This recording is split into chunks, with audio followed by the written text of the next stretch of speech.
Today, it's an important game in the OQ. The Ottawa GGs would like to finish fourth. The Queens Golden Gaels would very much like to finish first. And, Jamie, today's game should go a long way to deciding exactly who finishes where. Well, it's going to be a very critical game for Queens. They want to win today because if they win today's game, they are going to be in first place. Rick Melnick will kick it away for the Ottawa GGs. The Queens Golden Gaels will begin. They will go left to right. You're looking at the Ottawa GGs right now. And again, it's a most important game for the GGs, who still have a shot at the McGill Redmen. And if you're thinking this one looks like a potential blowout, it might be, but Ottawa has beaten Queens once so far this year, 21-15. A short kickoff, not a particularly good one, and the Golden Gaels will have pretty good field position. That's Paul Kozan, who will stay on and play in the backfield. And the Queens Golden Gaels will begin from their 28-yard line as they continue to look for first place in the OQ. They're in a great battle with the Bishop's Gators and with the Concordia Stingers. Tim Pendergast, yes, he will start at quarterback. His statistics this season, impressive. He is a poised leader in his fourth year at Queens University. They've been building for his fourth year. They feel as though he could be the guy to lead them a long way. He is able to spread things out to all of his receivers, and they do have a ground game to go with it. Elberg in the backfield, and that's Brad Elberg with his first carry of the game. And Elberg picked up just a few, maybe three. It'll be 2nd down and 7. Elberg is starting at tailback for the first time this year. Beresford, who led the OQ in rushing last year and leads the team in rushing right now, starts at slot back. That is one of the biggest changes for one particular game that we've seen all season. It's an incredible change because he was the leading rusher in the OQIFC last year and an all-star in that position. And now to take a person of that caliber and stick him outside, it tells you something of the caliber of Brad Elberg. Pendergast out of the backfield to Elberg, and Elberg one-on-one with the linebacker Steve Glenn, had no trouble beating him. A gain of 16 and the first down for the Queens Golden Gaels. Here's how they will line up offensively, a very big offensive line. Everybody is more than 270 except for Scott Gray. He's 234. Everybody else 270, 280, 290. In the backfield, Pendergast, you've already seen Elberg, 1 carry and 1 catch. Kozan they like as well. The receivers, this might be the strength of the offense. Ed Kidd, a former quarterback at tight end, is having a terrific year. Out of the backfield they come. Kozan brought down very quickly. They didn't have the matchup they wanted that time. And Kozan's gain is just a couple. That was Chris Johnson on the tackle. Well, it's incredible when you take a look at the Queens offense, the number of changes that they have instituted over the past couple of games. Even from last year, Ed Kidd, as you were mentioning, Michael was a quarterback last year. They thought he had great potential to be the starting quarterback here, but too good of an athlete to have sitting on the bench when Pendergast was there, so they got him playing in the game at slot back. 2nd down and long. Pendergast to the air, threw a strike, and Pendergast has another first down. Dave Saina Moore on the reception, but Pendergast looks sharp to start this game as he goes against this Ottawa GG's defense. Along the defensive line, it's Rebel, Brady, and Huber. And the linebackers, very active and pretty good, and a fairly experienced secondary. Likely the best player, certainly potentially the most explosive player on the field right now is Chris Banton, number 18, defensive back at the very top right corner of your screen. Terrific punt returner. We expect they'll stay away from his area. Here's Kozan, and Kozan picks his way through for a gain of 6, maybe even 7. It'll be 2nd down and fairly short. Gaels impressive to start. Yeah, they are impressive right off the bat. I mean, they're mixing it up. They're trying to go outside. They're going left, right, inside as well. As we take a look at the Ottawa defensive front, the left end, Huber, nose tackle Brady, and the right end, Graybell. The strength of this defense always seems to be linebackers. A young crew now. They've had big changes over the past year, and we'll tell you about the secondary in a second. Right now, it's the Golden Gaels, 2nd down and about 3.5 yards to go. The pitch to Elberg. And Elberg does a good job. Boy, he gets his shoulders turned left field real quickly, and Elberg picked up 8, and Doug Hargraves has another first down, 3rd straight. The secondary will line up like this, and again, the man at the top of your screen, Chris Banton, is the best of the secondary. We expect that they'll stay away from him. Chris Johnson also experienced, but everybody else fairly young. They are inexperienced, and as Larry Ring said, this is a rebuilding. 27 of their 40 players, 1st or 2nd year, and when you've got inexperience at quarterback and in the secondary, that usually means a struggling season. Well, they do go in front of Banton that time, and they get another reception, Dave Saina Moore. So I thought maybe they'd stay away from Chris Banton, but 2 passes in front of him already. Yeah, it's funny. They're going to the left side, too, and when you have a right-handed quarterback, usually you end up throwing more to your right side. Now, Pendergast, to set the situation now, He was injured in the very first series when they played Ottawa earlier this season, a game in which they lost 19-15. He had a sprained knee. He has been out since then. This is his first start since that game. Kozan, the fullback, the carry, and Kozan spun off one potential tackle, and I think he picked up the first down. So the Gaels really sharp coming out. They've gone to the air 3 times, and Larry Ring right away under pressure. Well, they're running option here. That's the thing that Queens will kill you with. I mean, we've seen them in the I formation. They're running pitch. We've seen them run play action pass out into the flat. Now we see a little bit of option. Multi-dimensional offense. Golden Gaels looking at first place in the OQ. A victory today could potentially salt that away, depending on action elsewhere. First and 10, 20-yard line for the Gaels. 4 straight first downs. Pendergast throws over the middle, and it is picked off. Yes, the receiver had a great chance at it. Beresford playing in slot back. He dropped it, and unfortunately for the Gaels, tipped it up at the very end, and the GGs have the ball. Well, it was a nice pass by Tim Pendergast. They're going left, and they're trying to throw it to Paul Beresford downfield, doing a little hook pattern inside. Now, you see number 41 just to your left of your screen, the linebacker, Eric Lehman. Now, he comes across and keeps his eye on the football and does a little juggling act and manages to squeeze it. It gets actually not a bad return, so a big break for the Ottawa GGs. No apparent reason for the drop by Beresford. It was a soft pass right on the money. He missed it the first time, and then in desperation tipped it up, and as you say, Lehman right there. First and 10, GGs, 21-yard line. Boy, did they ever dodge a bullet. Very impressive. Queens drive ends right here. And a swarming Queens defense limits the game by Angelo Michelli to just a couple. It'll be second down and long for the Ottawa GGs.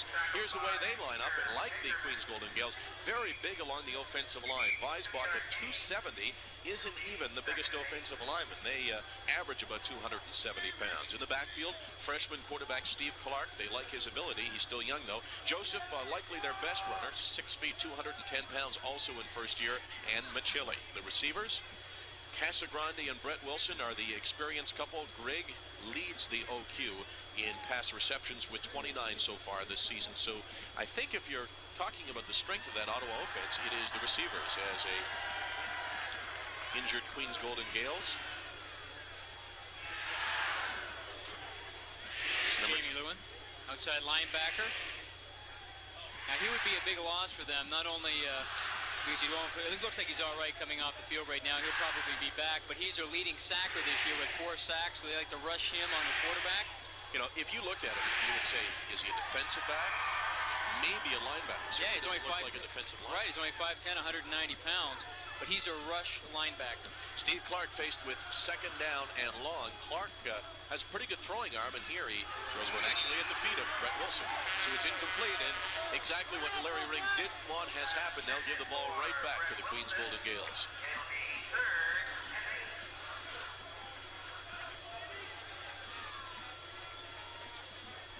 Well, they're making reference to the Vanier Cup. Everyone wants a trip to the Skydome and a chance at the Vanier Cup, and I think if you poll people across the country, you would have to give the Gaels a pretty good shot at making it to Toronto on November the 30th. Yeah, this is a funny league. We said earlier, I mean, it's very difficult to predict. I mean, Bishops, they blow out McGill a couple of weeks back, and then they tie them last week. It's a difficult one to call this year. John Hamilton's kick, fairly low, a returnable kick. There we go.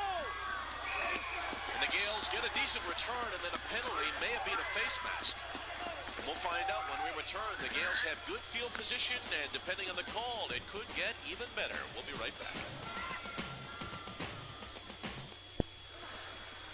Well, you can see the face mask there. Now, we can't make out the number because that player is wearing a jersey over his jersey to make him eligible in the line of scrimmage, number 49. We do not have a listing for that number, so I'm sure that he likes that because we can't actually pick him out of that highlight and blame him for causing the face mask and giving Queens excellent field position on the Ottawa 28-yard line. Doesn't really matter who it was. The fact was that they did grab the face mask after a short kick and a decent return, added all up, and terrific field position for the Gaels. Here's Elberg. Misdirection play, and boy, did Elberg ever turn on the Jets to turn the corner. You know, Hargrave said he's got 4.5 speed in the 40, and I wondered whether that was legitimate. It looked legitimate there. And I'll tell you about that play, Michael. They're running counter backside. They're trying to bring the guard tackle from the backside to kick out. Now, you'll see in the right of your screen, you'll see the guard pull around. Now watch, Elberg's supposed to cut up inside of that, but he sees that I've got the speed outside. They don't have the contain. I can just put on the jets and get upfield. And you're right, he is 4'5", 40. He benches 400 pounds. That tells you the kind of strength he has. Gained about 20 pounds from last year. Weighs 207 this year. Gained 18 there down to the 10-yard line where they've got first down. Jovetic caught the ball at the 5 and ended up at the 9. And perhaps Ottawa should have let him go a little longer. He could have been back at the 10 or the 11. Gain of maybe 1. It's second down and goal. And you can see Pendergast just tell Jovetic as well, hey, when you catch the ball, don't work yourself back to me. You have to turn around and knife up field and get your shoulders going into the end zone. And hopefully the ball, too. That's right, because, I mean, if you gain 1 yard, I mean, Pendergast, I might as well just sneak it a yard. Pendergast, 9 lines, have been impressed far early. I think Ottawa was offside. Penn throws, and he's got a touchdown. Shoestring catch by Barry. Ottawa GGs, I believe we're offside, and the Gaels, well, no, Ottawa's pointing this way. Queens has already come off and put their conversion team on. Wait and see what the call is. And I think you've got potentially 2 officials making different calls.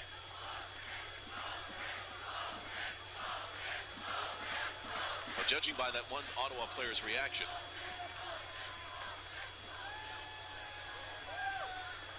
the drama continues to build.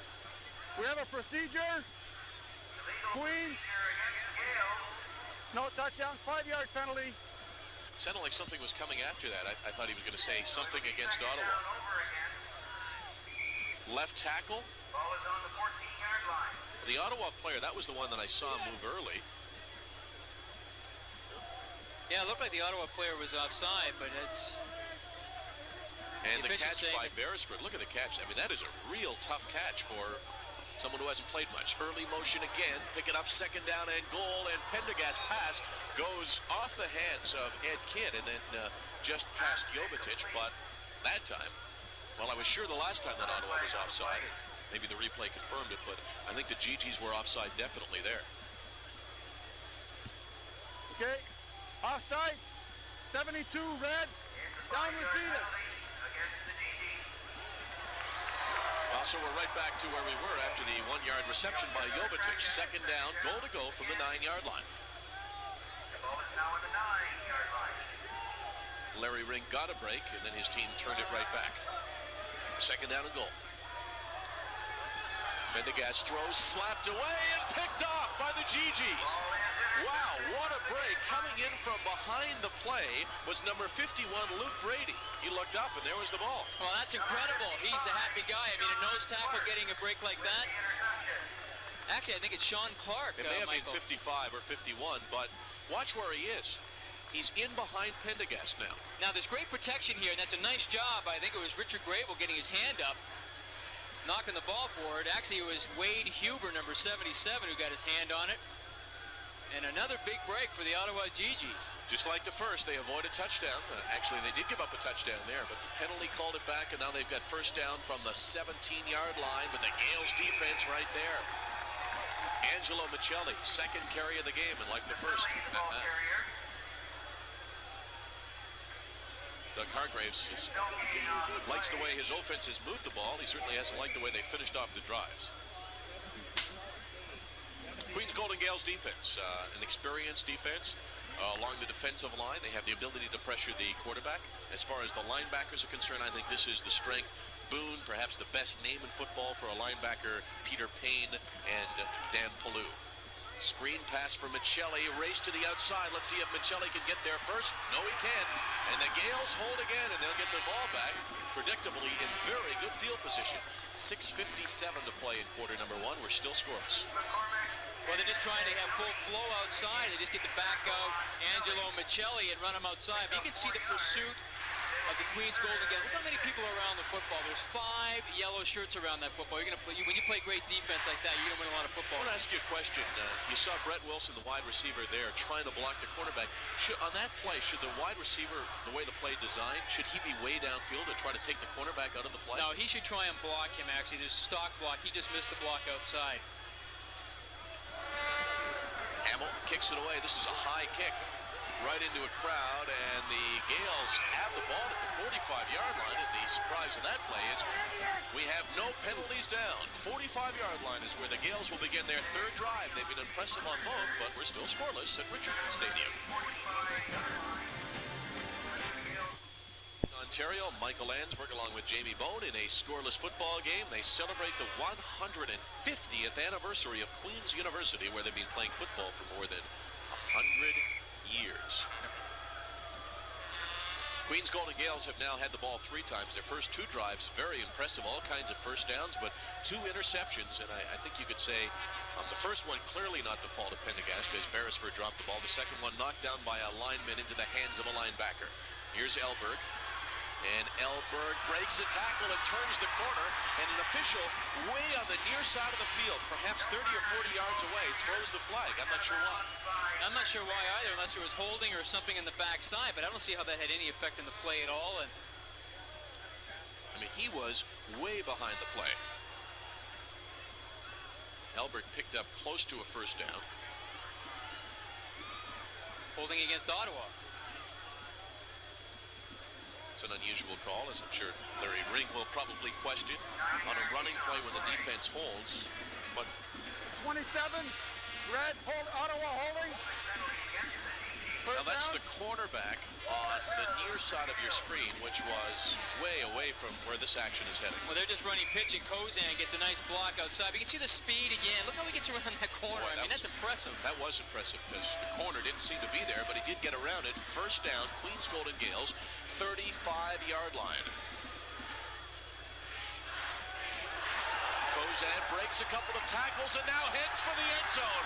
Kozan with a terrific block downfield, and finally the Gaels get into the end zone, but Beresford gave him a great block at the goal line. And also David St. Amour downfield. We were talking just a few minutes ago about stalking, a receiver going down and stalking the defensive back.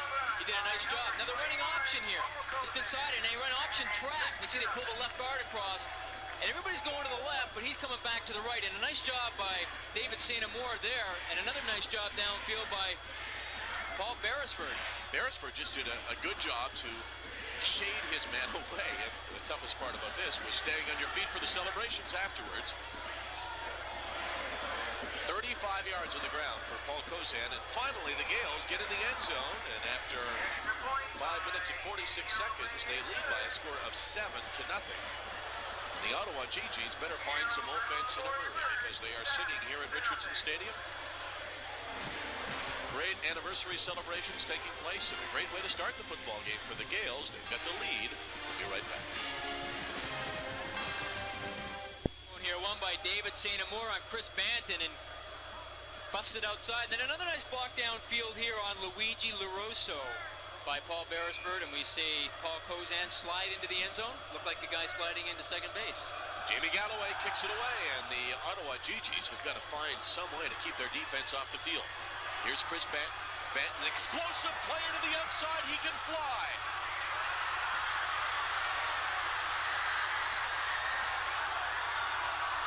Chris Banton. This won't keep the defense off the field, but who cares?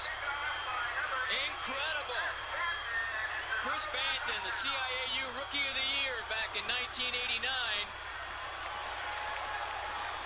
Certainly did not look anywhere like a rookie there. Looks like a seasoned veteran. Looked like he's been doing this for a while. And when we first did a game with Ottawa in 1989, Chris Banton busted on the scene because of this. He was a great punt returner, a great kickoff returner, and look how he just accelerates through that hole. Look at the hole open up, too. And now it's a foot race. Galloway thinks he has a chance here. He realizes I've taken the wrong pursuit angle. Now it's a foot race. Look at Jovetic. Had the angle on Banton all the way, but he couldn't close at all. And then Dagnoni was the last guy that has a chance. No way. Chris Banton. The extra point by Melnick is good, but there's a flag on the play. Well, he might have been a little embarrassed in the block that David St. Amour threw on him when Paul Kozan scored. Well, he certainly answered that one with a long kickoff return. The extra point will stand. Chris Banton, Now Queen 7. before the game, we referred to him as potentially the most explosive player in this game, and I don't think that even we anticipated that we'd see that kind of explosion. The Ottawa GG still without a first down. But they're happy that the defense will now drop back on the field because Banton took it all the way, and that's something that probably one of the few edges that you would have to give Ottawa over Queens. Got a great haircut, too. I like that. Chris Banton really... I'm interested in the way you're saying that. You say you like that. It's a great haircut. Can we assume potentially next week? Next week I'll have one. Yeah, I think so. I'm going to find out who his barber is. I'll have to get one done. Chris Banton, a preseason All-Canadian, a defensive back this season. Last year was plagued with a lot of injuries. Did not play a great deal last year. This year injury-free. And great to have him back in the lineup if you're Larry Ring. Now, I said earlier that Larry Ring was in his second year. Larry Ring is in his first year. I guess I just thought he was in his second year because he's so experienced, been around football in the OQIFC. Was the assistant coach with McGill back in '87 and also with Concordia. And now the head coach in his first year at the University of Ottawa. He got what he needed there. Now he has to find some way to stop the Queens Golden Gaels offense.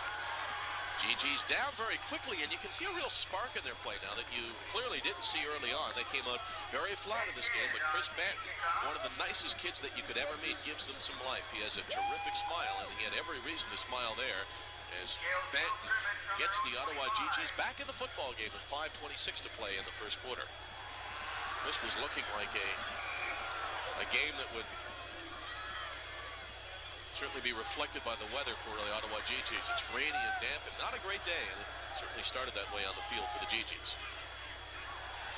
Let's see if this sparks the defense. Elberg caught from the backside that time. Richard Rebell brought him down, and his gain just a couple. Perhaps the best job that they've done on Elberg so far.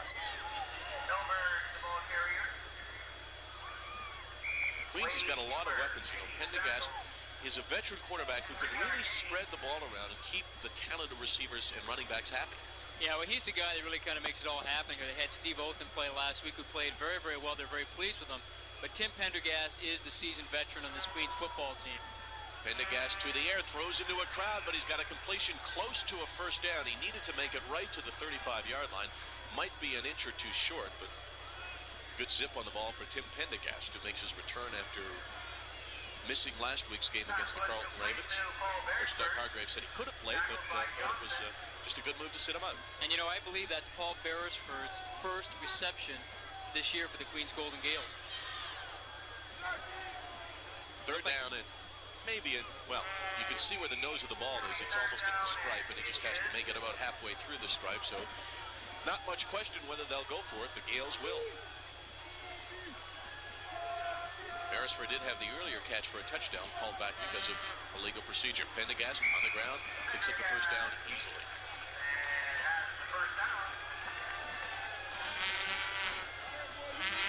Think of that change, though, if you think about other schools or other leagues where you take your leading rusher, a player who hasn't caught a football all year, and all of a sudden he shows up at slot back, and yet, certainly if this first 11 minutes is any indication, looks like a pretty good move because Elberg is explosive. And Beresford's a very good athlete. He played quarterback at Fisher Park High School. He came here, played tailback. Now he's playing slot back, so he has the ability to play. Elberg started inside, went outside, perhaps an illegal block. David St. Amour. Yeah, you can see Chris Banton over there pleading his case. Doesn't matter, he threw the flag. It'll be holding against the Gaels, so what was an 8-yard gain will now be 78, Queens holding, down repeated. Yeah, actually it looked like a clip from up here, but we're going to take a look at it. You'll see number 78 at the top of your screen. Oh, I guess he's holding his arm, that's what he called, but it looked like a clip. Banton still made a good play. Yeah, he made come a over nice and make the tackle. Yeah. But that's what Elberg can do for you. Forget the illegal block. Started inside, didn't see anything there, and he's got the speed to boot it outside. First and 20. Pendergast throws deep for Beresford, and he went up high, but well covered on the play. And it's incomplete. Stasiak was there. Luigi LaRusso playing safety as well, number 35.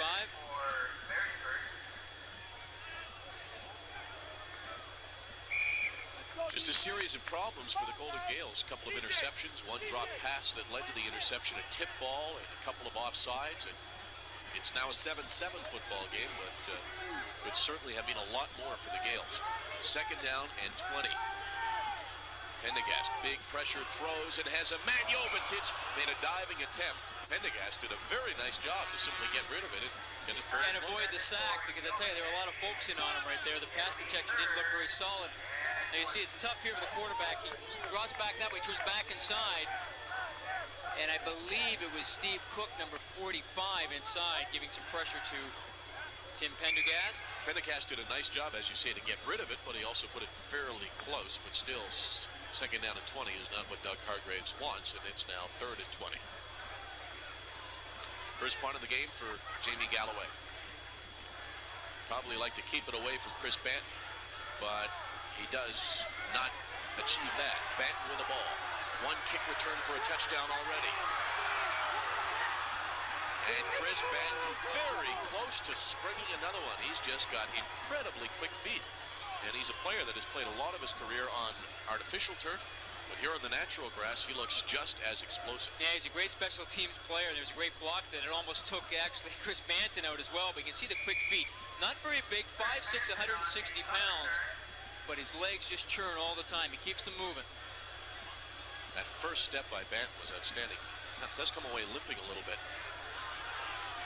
GG still without a first down, but they feel better about it since they're now tied at 7. And there's the first carry of the game for Darren Joseph, who has some quickness as well. He's an explosive player, first year. Now, he's a first-year player, but he's actually in his 3rd year of university at University of Ottawa. Played a few years with the Ottawa Sooners and attended the Ottawa Rough Riders training camp this past season. And Jim Daly, who's the running back coach with the Ottawa Rough Riders now, former head coach at the University of Ottawa, said he was very impressed with them, and but he felt he just needed maybe 1 more year maybe of seasoning, and this is what he's going to get at the University of Ottawa this year. 2nd down and 5. The GGs to the air right through the hands of number 26, Brett Wilson. Excuse me, was that 26 or 16? It was 16, Andrew Grigg. Well, that's unusual for Andrew Grigg. He's the big receiver for the Ottawa GGs, and one of their offensive keys, we said today. Leading receiver in the OQIFC, 3rd in the CIAU, 29 catches. Those are the kind that he has to squeeze. I guess those are the kind everybody's got to squeeze, but for the GGs, without a first down, very flat offensively. They needed that. That's the bad news. The good news is that when Hamilton punts it away, they should have Queens pinned back deeper than they've been all game. Line of scrimmage is the 40-yard line. Hamilton. Oh, this is a beautiful kick up into the jet stream, and 1 yard deep in his end zone. Questionable whether he should have stayed in the end zone. And the return by Dave St. Amour is just a couple, so the Gaels will start from inside their 3-yard line. Now, you brought that up, a questionable call whether or not to bring that out. Now, he has to usually look to the sidelines before, get some indication from the coach to say, do I give up one if it's in the end zone or not? And he obviously did not have that kind of communication, but I agree. He should have given up the 1 point, bring the ball out to the 35-yard line, give Tim Pendergast a little bit more room to work with that offense. The question now is, why are the Ottawa GGs even in this game? When we show you the stats, they'll be dominated by the Gaels. And the answer is very simple. Specialty teams. 1 kick return for a touchdown, a terrific punt, and very good coverage. And the Gaels, tied at 7, are inside their 3-yard line. And I think you also have to add great linebacking play by Lehman and also Sean Clark.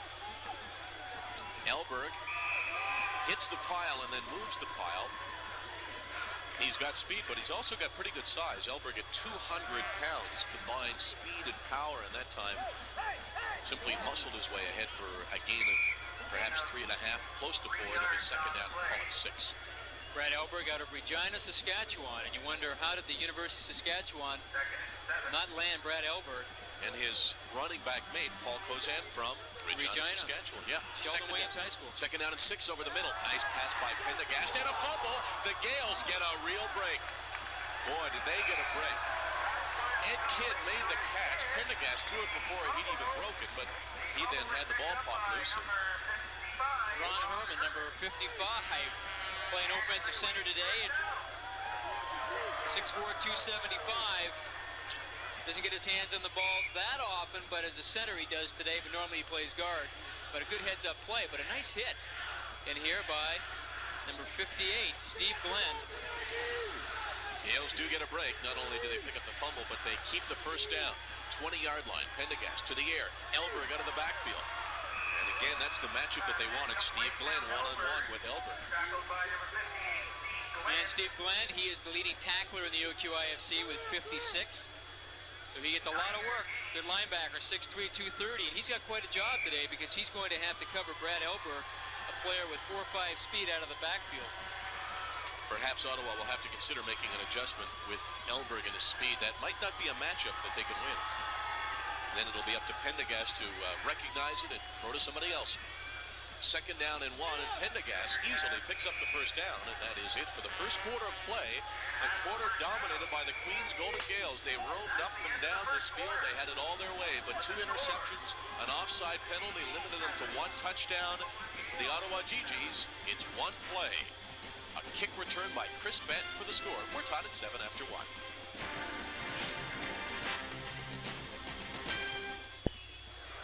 Welcome back to Richardson Stadium. They've been pointing to this weekend for a long time. This weekend they are celebrating the 134-yard line. Their touchdown came on a run by Paul Kozan.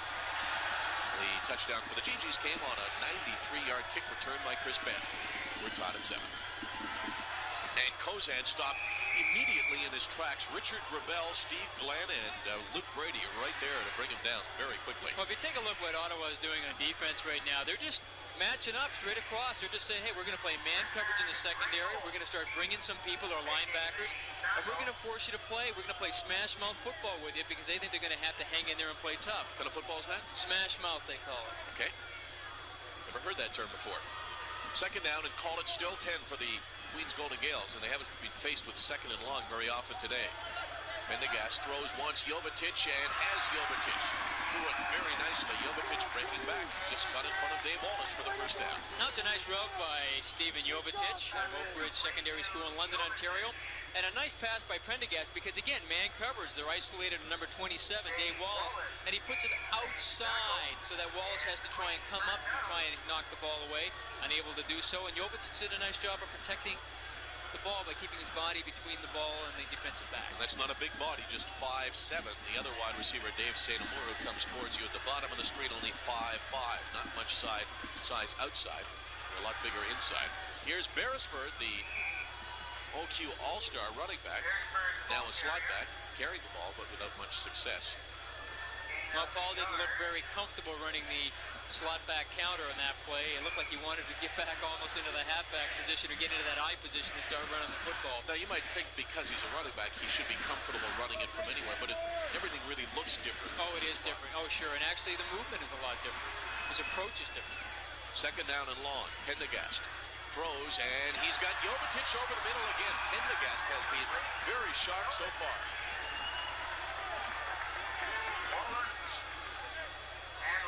Although to some extent his statistics won't back that up. And this is a nice read by Pendergast as well, because you'll see just to the left there, your screen, number 41, Eric Lehman, was kind of playing in the middle, but he kind of went more inside, and then Pendergast threw it outside, so he's throwing opposite of that inside linebacker.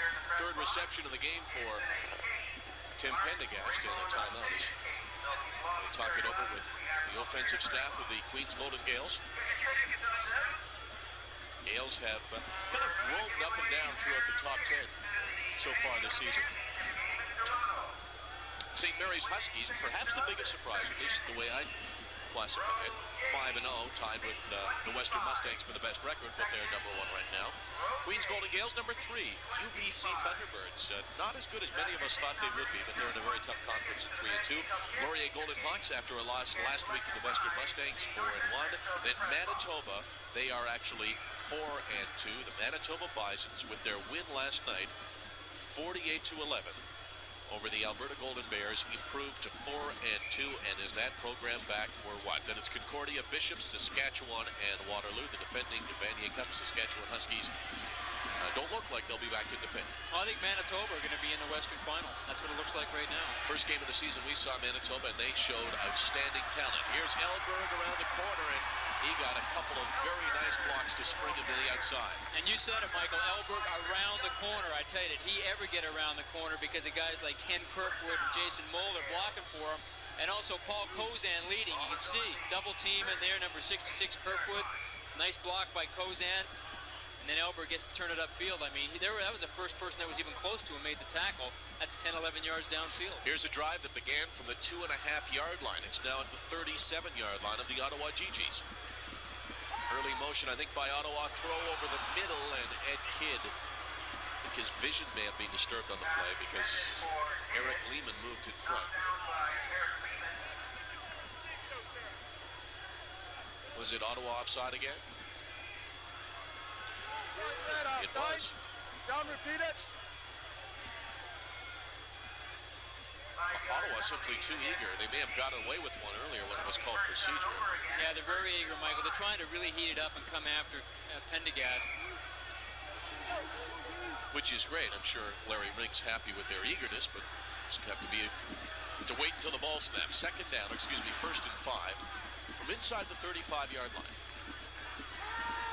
They stay onside that time, and pass almost directly between Beresford and David St. Amour. I'm not sure who he was throwing to.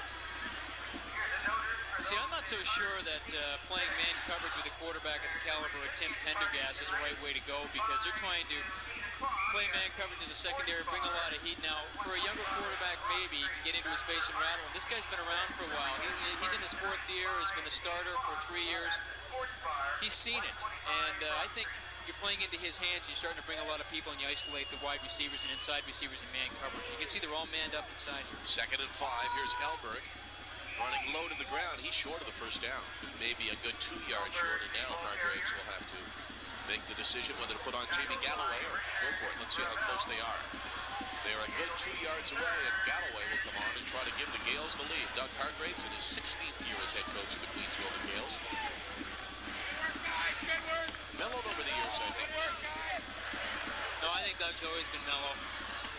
I knew him back in 1974 when he was coaching at Dalhousie with Larry Haler. And he was very congenial then, and same kind of individual now, just a great man. He is certainly a great guy for us to deal with. Friendly and accommodating and happy to talk about football and talk about what he's got planned. And a pretty good record, 112 victories in his coaching career, 95 of those here at Queens. I'll tell you, one of the things that I admire about our conversation with Doug Hargraves before the game was the running back position. I asked him, Coach, why is Beresford your leading rusher and an all-star starting at slot back? And he said, well, Alberg's a better runner, and I want to go with my best runner. Whereas a lot of coaches would say they really wouldn't put it to you that definitively. They would hedge. And they also get caught up in the politics of it as well, right, not wanting to offend a player and that. But I think if you're straight with the players, I think everything usually works out okay. As long as you're straight with them, tell them straight up. 37-yarder by Galloway. It's tipped at the line, and Banton picks it up at the 5.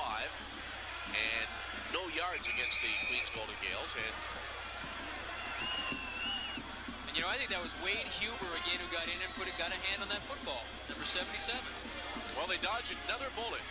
Hargraves' team is dominated, but still, we're tied.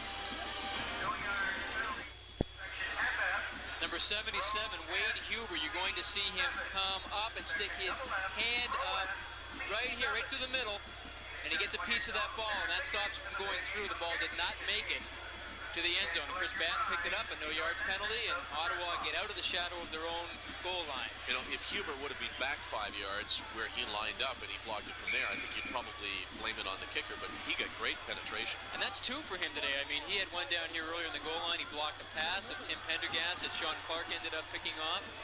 And now another one, 2 big blocks for Wade Huber. GGs go to the shotgun formation.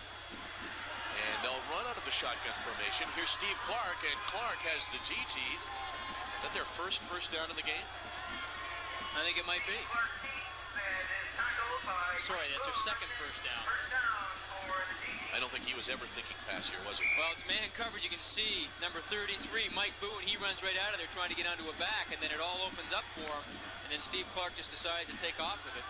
Shotgun worked very well. It opened up as Clark was patient enough to wait for the opening. First down for the Ottawa GGs. We're tied at 7. Here's Joseph. Starts very quickly. That's in the 2 carries that he's had, and his gains have been limited. Seems to have a good quick start. Yeah, it looks like a very athletic running back, and I've heard great things about him from a lot of people in the Ottawa area. And Jim Daly in particular had high praise for him and said he could be one of the top running backs in the OQIFC. Right now he has an offensive line. It's tough, you know, because even though their offensive line is a little bit older, when you have a new head coach come in, you put in a brand new system, it takes a while. Everybody is back almost to their first year again in terms of learning, and it takes a while to get together. I'm just a bit surprised we haven't seen Joseph carry the ball more, but here he is, and he cuts back, and Joseph has a gain, and now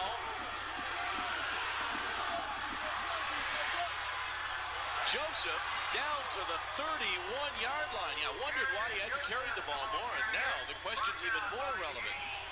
And that was all himself. What a nice cutback move here. They run pitch. They get outside. Dave Barban makes a block, and then he cuts it back inside, and has great vision. And really does a nice job here of setting up the block and trying to deke out James Patterson, number 8.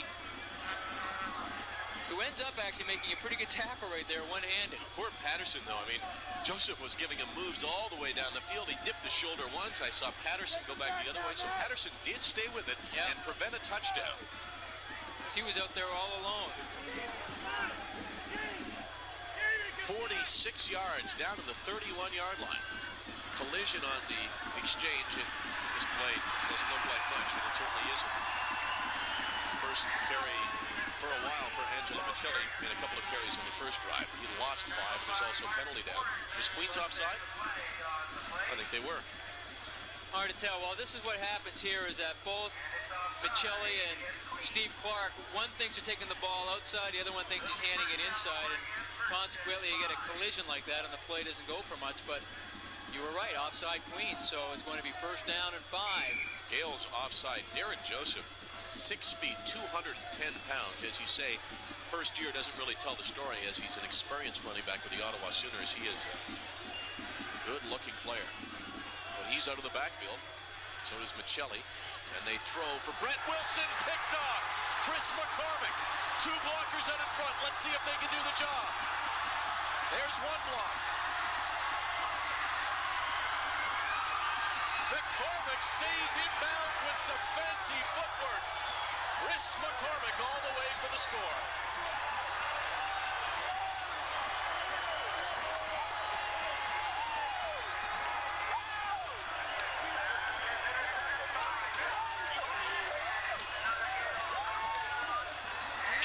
Yards for Chris McCormick, and perhaps the most novel celebration that we've seen.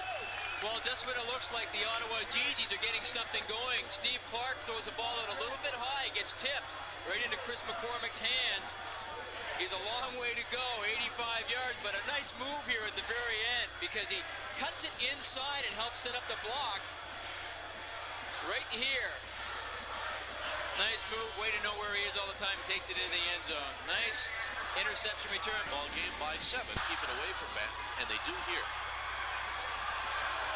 Casagrande, illegal block, and this one does not work out nearly as well as the last kick return. The illegal block was about the 35-yard line, so they'll begin from about their 20-yard line. GG's had a good-looking drive going, but unfortunately ended as the ball went through the hands of Brett Wilson. The pass was high, but probably a catchable ball. Unfortunately, for the quarterbacks today, everything seems to bounce to the defense. We've seen 3 interceptions, and all 3 have been on tip balls. Tip balls, yeah. It's one of those crazy kind of games so far. 27-yard line, that's where the Ottawa GGs will begin. They go to the shotgun again. Clark at quarterback. Kept the ball last time. This time Joseph on the carry. And Joseph brought down. Nice pursuit by the linebackers of the Queens Golden Gaels, and by Matthew Zerowny, who came in from behind.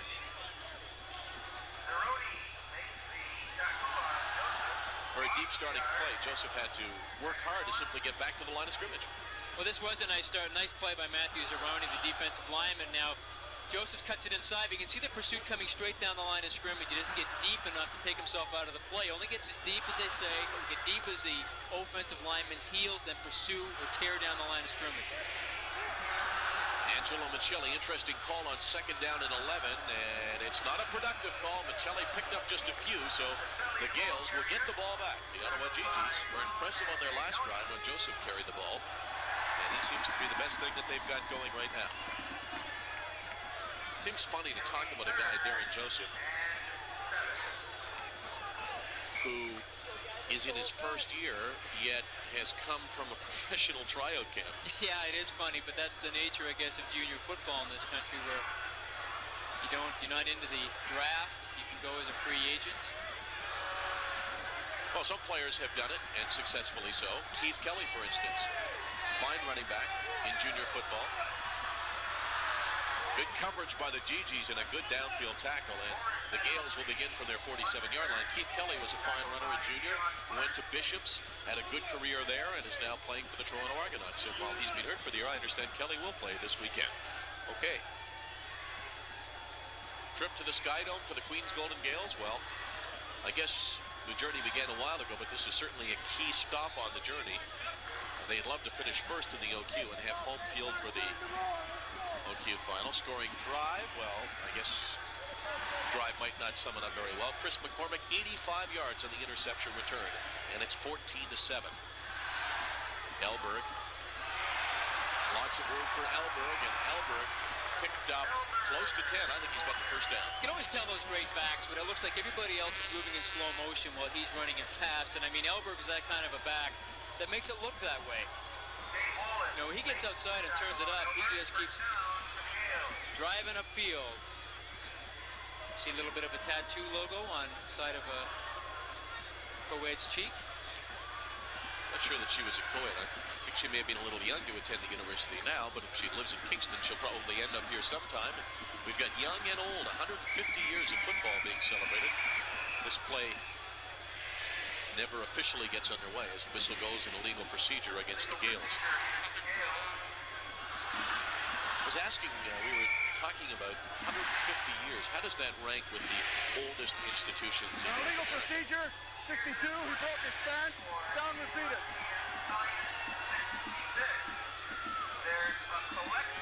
Wade Huber with a couple of key tips in this game.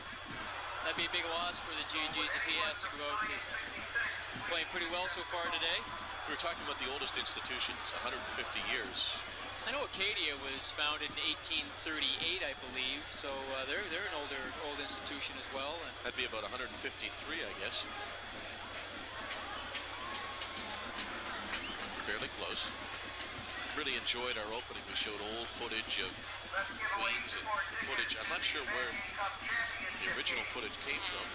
We appreciate the help from the Queens Film Library, and that looks like the face of a linebacker, doesn't it? Isn't it? Or a down lineman. A little like Jack Lambert. Yeah, but with teeth. First down and 15 for the Gaels after the illegal procedure. Jovetic is open, and Pendergast threw it perfectly.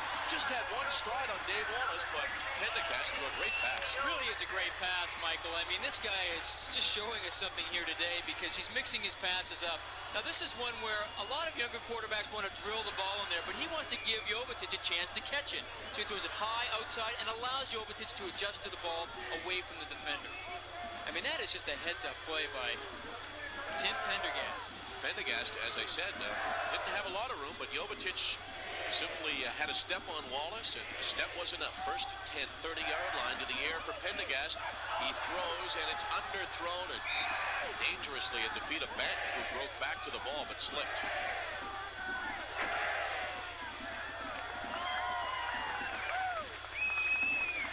You can see the big rib pads that he's wearing around, covering his back and the side of his ribs. One of the things to keep in mind for Queens, there are two slot backs, Ed Kidd and Paul Beresford. Both were quarterbacks in high school. Beresford has thrown one pass so far this season, a 57-yard touchdown pass. Kidd's also thrown a couple.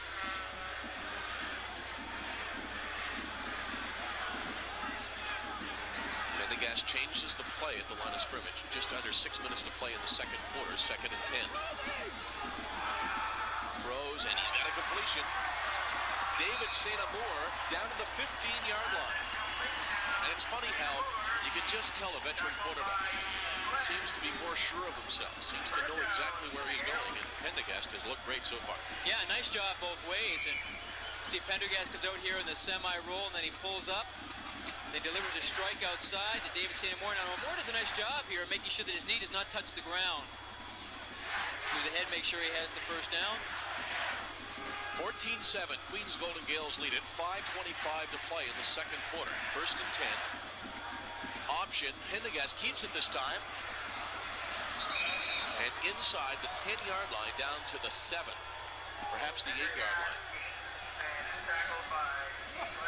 Buddy, all right. The first time that we've seen him exercise that option where he kept the ball. Very well. Nice job here, because Chris Lant, the number 57, comes right in here. Or, excuse me, that's number 78, Richard Rebell.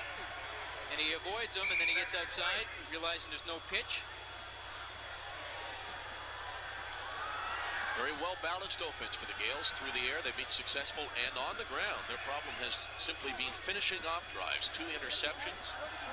They had a called back play because of an offside. It was a touchdown. 2nd down and a long 3. Pendergast drops the snap, actually bobbles it, but has the presence of mind to simply fall forward and pick up the first down.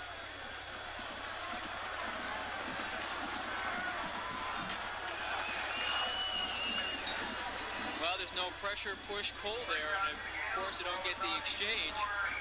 Excuse me. Pressure, quarterback has to put pressure for the center, he has to push with the center, and then he has to pull it back into his third hand or his navel or his gut or whatever you want to call it. And you have to have all 3 of those elements in order to take the snap from center. And it looked like one of the middle ones was missing. There was no push on that. 1st down and goal to go from the 5-yard line. Queens looking to extend its 7-point lead. Pendergast to the end zone, and he's got a touchdown. Wide open. Paul Kozan with his 2nd score of the game.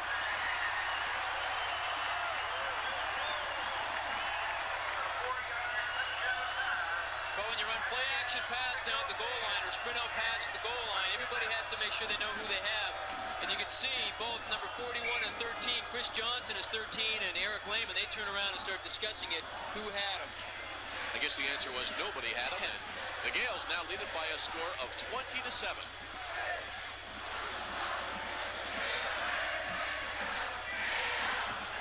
Get a good look at the time remaining as well in the second quarter of play. Galloway's conversion, like the first 2, good, and it's now a 14-point lead.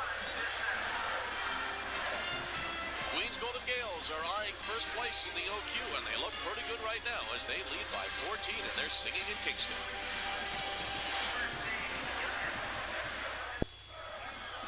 Kind of an unusual football game. The Gaels have had it all their way offensively, yet they've had trouble finishing off drives. But they did finish off this one, and they lead it by a score of 21-7. As Jamie Galloway will kick it away, and his big intention here is kick it away from Chris Banton. Banton with a 93-yard kick return. Now you see Galloway look out and try to spot Banton. He sees him, top of your screen, so he kicks it, squibs it up the middle, and the GGs get it.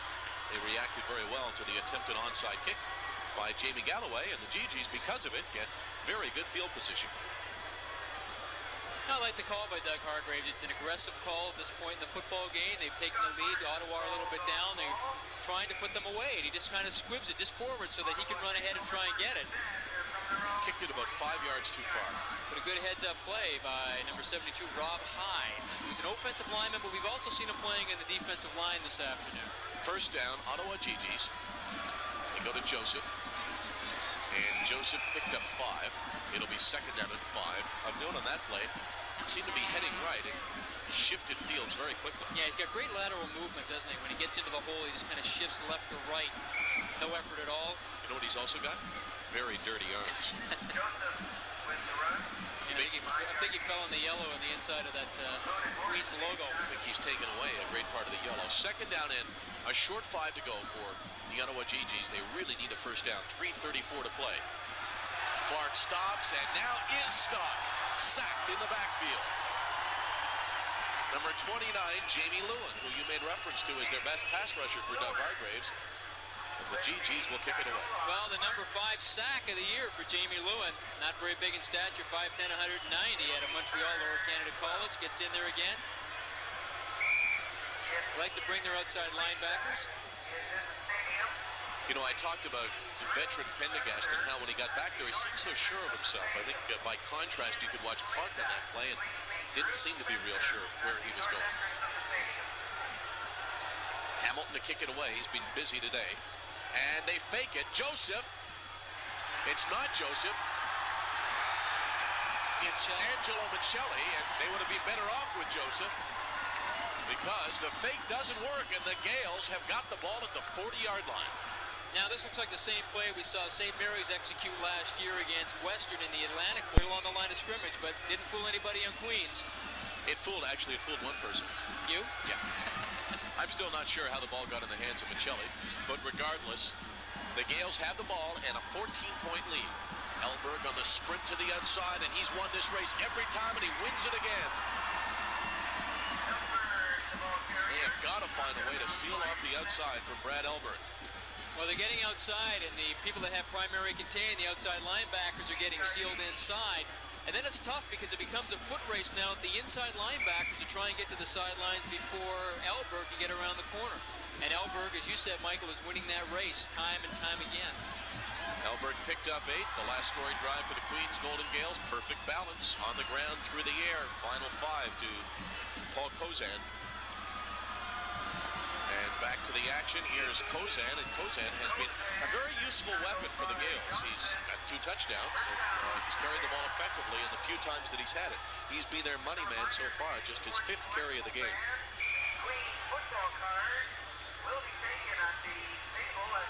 Now, if you're Beresford, you know, it's an interesting story because his role has really been changed. I mean, when he was the money guy a year ago, and now he's still contributing but not having as much impact on the offense in this game anyway. Pendergast throws for Jovetic, and that one got away from Pendergast. Second down and 10 for the Gaels with 2:22 to play in the first half. You know, Elberg's average coming into this game, 34 carries, averaging 10.6 yards a carry. Yeah, that's incredible. Contrast that to Beresford, who was averaging 4.7 yards a carry. And he had that big 200-yard game last week, Brad Elberg did, against Carleton Ravens. Second and 10. Here's Elberg, and he's got to beat his man for the first down. Elberg inside the 25, down to the 22 or so yard line. That's about where he had to make it to the first down. Because of the players on the bench, I can't tell you whether he's got it or not.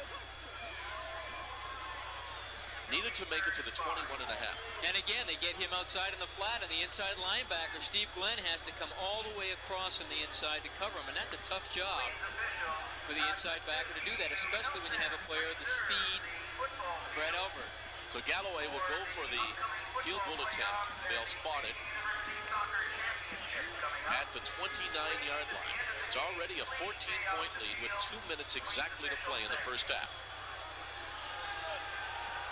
Now, the interesting thing would be if it's wide, because Banton is there. The fake.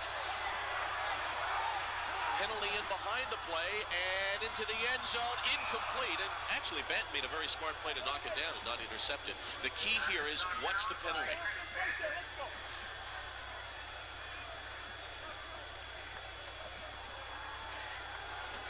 It's going to be against the Queens Golden Gaels, so the GGs will get the ball. Holding is the call, and Queens, rather Ottawa, will gladly refuse it. I saw a smile on Banton's face like, hey, of course I dropped that ball on purpose. But it was a very, very smart play. No, it was a smart play, and Ottawa did a pretty good job of covering that because they had Dan McCullough downfield, the tight end, and he was going into the end zone. Everybody seemed to pick everybody up. That's why I was a little surprised that Pendergast didn't try and run it into the Looked like for the first down. Actually, it was the backup quarterback. I'm sorry, Steve Oppen. Clark throws, and he throws over the head of number 16. Andrew Grigg.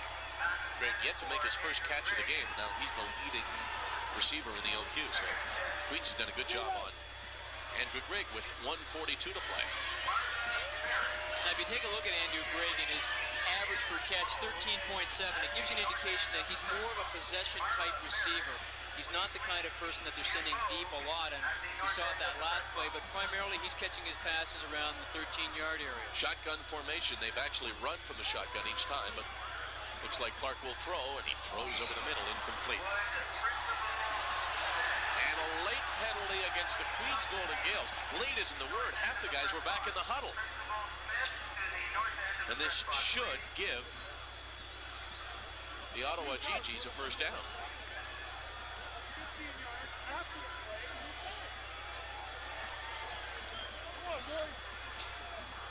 was an interesting reaction by the head official. Okay, we're at 7-0. No, it was against the GGs. We're going to apply the penalty. We roll it down. And Simon Garner, who's the backup slot back, who the pass was intended to after the pass fell incomplete. He threw down the defensive back that was covering him, and they threw the flag on him. Just not much offense for the Ottawa GGs. That was See Garner. right here, and Simon Garner just throws him down after the play. That's just frustration there, I think, Michael. Hamilton kicking from his end zone, low kick. Fielded cleanly on the fly. That was a good play by number 78, Dave St. Amour, and the GGs, or excuse me, the Gaels have excellent field position. 1.5 minutes to play in the second quarter, and they've got the ball inside the 30-yard line. Actually, they're about a yard away from where they gave it up on the lots of time to play in the first half for them to operate. 1.5 minutes. Elberg and Kozan in the backfield. Here's Elberg on the toss. Big hole for Brad Elberg.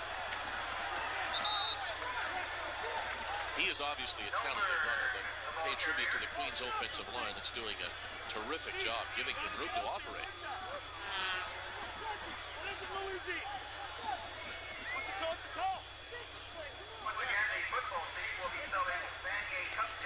Well, penalty down. I still don't see a penalty marker on the field. Number 78, holding, going to replete the down.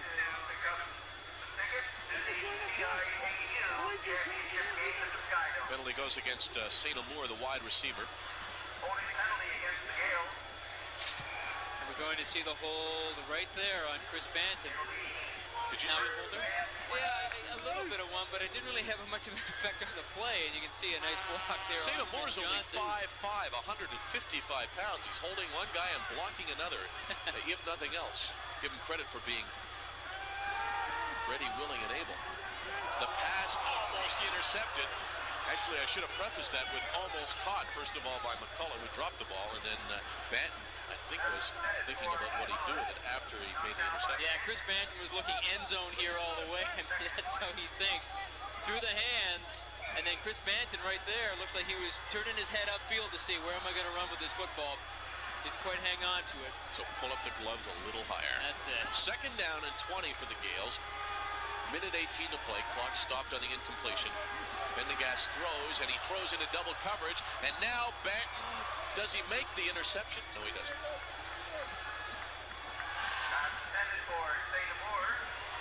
Talked about all the correct decisions that Doug Hargraves, quarterback Pendergast, had been making. That probably wasn't the best one there. No, it probably wasn't his best decision of the day, but St. Amour was very well covered, top and bottom. yeah, good coverage by University of Ottawa. And Chris Banton, they were going after him a little bit earlier in this game, and they've continued to go after him, and they really left Dave Wallace, the first-year player, all alone on the left side. They really haven't been giving him much work. Timeout. Gaels didn't seem to be sure whether they were punting or kicking a field goal. Last 45 seconds or so seemed to have taken a great deal of time. About 2 minutes left. Queens faked a kick before. Ottawa ran 2 plays. Now Queens runs a couple of plays and they kick it back. We take a look at Jamie Galloway prior to the game. Another former kicker in the OUAA who's now here at Queens doing his Bachelor of Education. Andrew Astrom is coaching here at Queens University this year. And I think the Blues probably could have used his skills so far this year. He was one of the great ones in the OUAA. They come after the block. Actually, Hargraves on the bench said that they would. They did, but they don't get to it. And the GGs have the ball at the 18-yard line with 1:10 to play in the second quarter. GGs are currently a point behind the McGill Redmen in the race for the final playoff spot in the LQ. The Queens Golden Gaels are currently tied with Concordia at 4-1, a point ahead of the Bishop's Gators. Big surprise last week when Bishops and McGill played to a tie. Yeah, really big surprise because when we saw Bishops and McGill play earlier this season, Bishops looked like a team that no one could ever stop. They had such a high-powered offense with Silvio Martel, who was right on, had close to 250 yards passing in the first quarter alone. And then to think last week they had to rally in that game to tie it against McGill. Be that kind of year in the OQ. How do you explain Ottawa's lone victory over the year against the Queens Golden Gaels? Ottawa would like to make it 2, but they're in tough right now. Clark dribbles the ball, and the Gaels have it. What a disaster for the Ottawa GGs. Clark simply rolling around. Looked like he'd go down easily, but he turns it over at the 13-yard line. He's back in the shotgun, and actually he's got Darren Joseph, number 20, seemed to be open on the left-hand side. He just doesn't see him. And now he's trying to make something of a bad thing, and he ends up losing the football. He made a bad thing turn terrible. 1:03 to play.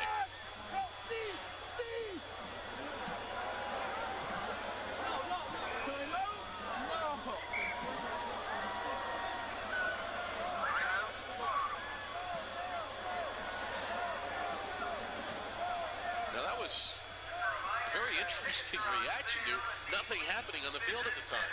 Well, I think he wanted a certain defense called, and it wasn't going to be called, and he was trying to get the attention of the defensive captain, number 50. Problems. You've got to have a do-it-all sign. Well, perhaps next week it'll say "Go Habs, go." Still filing in here on the student side. And stadium here, Richardson Stadium. You ever played any games here? No, I coached here back in 1980.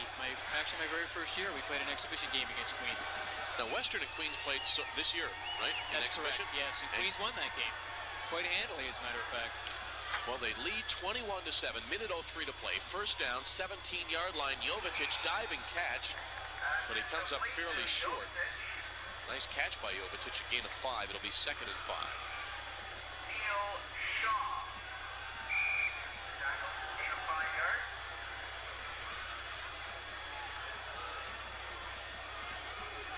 Big turnover by the Ottawa GGs as Clark had the ball poked away, and the Gaels have a terrific opportunity to add to their lead. Here's Elberg. Outside Elberg. Touchdown! Or does he get in? Out of bounds at the 1-inch line. And I'll tell you what, Ken Kirkwood got away with a big one there. He's a right offensive tackle. He was holding here, and you'll see it just on the left hand of your screen, but he was holding, and when he let go, he looked to the official to see if the official had thrown the flag on him. The official had not, so he escaped with one there. First down, goal to go from the 1-yard line. Clock is stopped with 39 seconds to play in the first half. Elberg, every time he's tried to get to the outside, has gotten to the outside. That's an interesting call. They go to the air on first down, but Ed King brings it down. King, 1-yard touchdown reception, and the Gaels add to their lead. You surprised at the call? Actually, not really, because I think that Ed Kidd has scored 3 touchdowns this year. He is their big receiver. They're down the goal line. Everybody's firing into the gaps. They've been throwing the ball outside all day long in that same look, and now they're just going to take Ed Kidd, the tight end, and take him right up the middle. And all the flow was going right. Kidd just takes it right up the middle and wide open.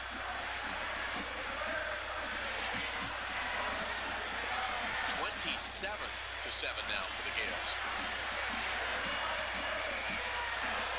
28-7 for the Queens Golden Gaels. On their first 2 drives of the game, they drove the ball and then had the ball intercepted. And since then, they have dominated the Ottawa GGs. And the question that you're probably thinking at home, as you recall that 21-15 victory by the GGs earlier this year, is how did Ottawa beat Queens? Yeah, I think everybody has to be wondering that. If you didn't see the game, we didn't see that game. To take a look at Ed Kidd, maybe he could tell us, but he's too busy right now catching touchdown passes for the Queens Golden Gaels. As we see the fans starting to get into this football game. It's a little sparse at the beginning of the game. They weren't all quite in here yet, but now they seem to be filing it in. The side has been sold out for 2 weeks. And they're expecting a crowd here of 12,000. As much as 12,000. They've got seats placed all over around the track. Like you say, it's taken a while to get in, but they haven't. We can anticipate that Galloway will kick it away from Chris Benton. Kicks it high and dangerously close to the sidelines. Fortunately for Ottawa, it does go out of bounds. Galloway will have to kick it away again.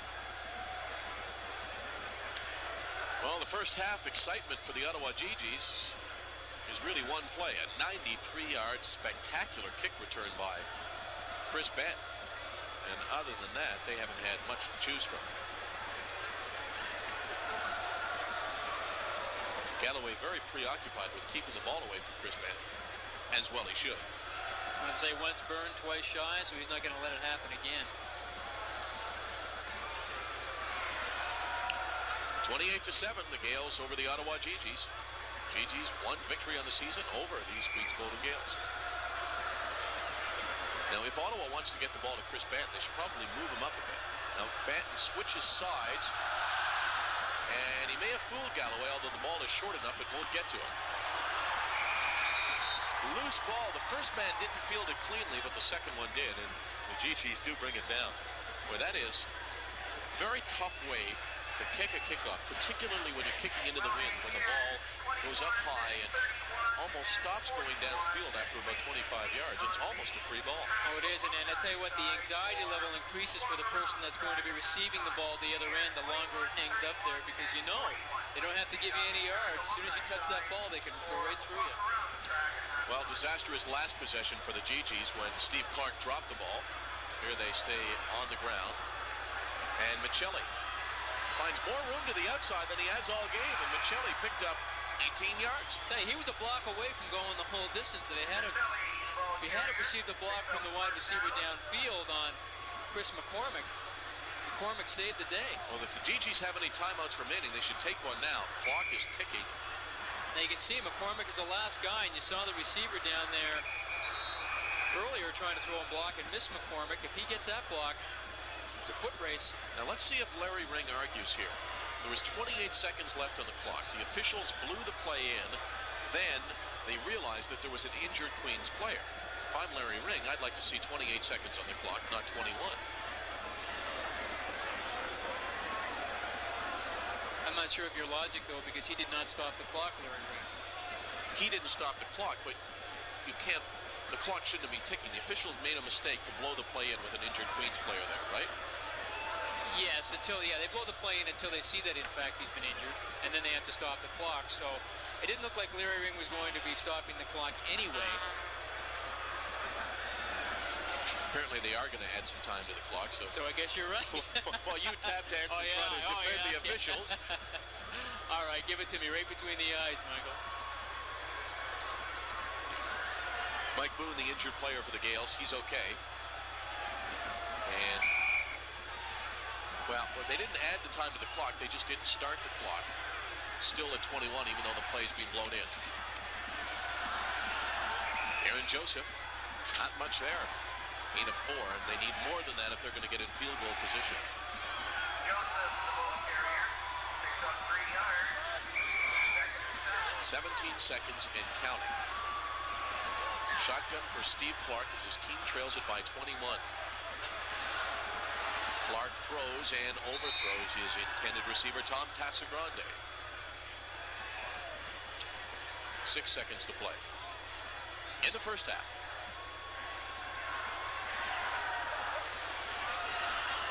Frustrating first half for the GGs. They have not really moved the ball with any authority at all. No, offensively it's been very frustrating. I think defensively they did some positive things. They stopped a couple of key Queens drives early on. 3 receivers wide to the left. They throw it up and they try to draw a penalty, which they didn't, and that's it for the first half. No time left, and what started out very well for the Queens Golden Gaels with an impressive drive finishes out even better.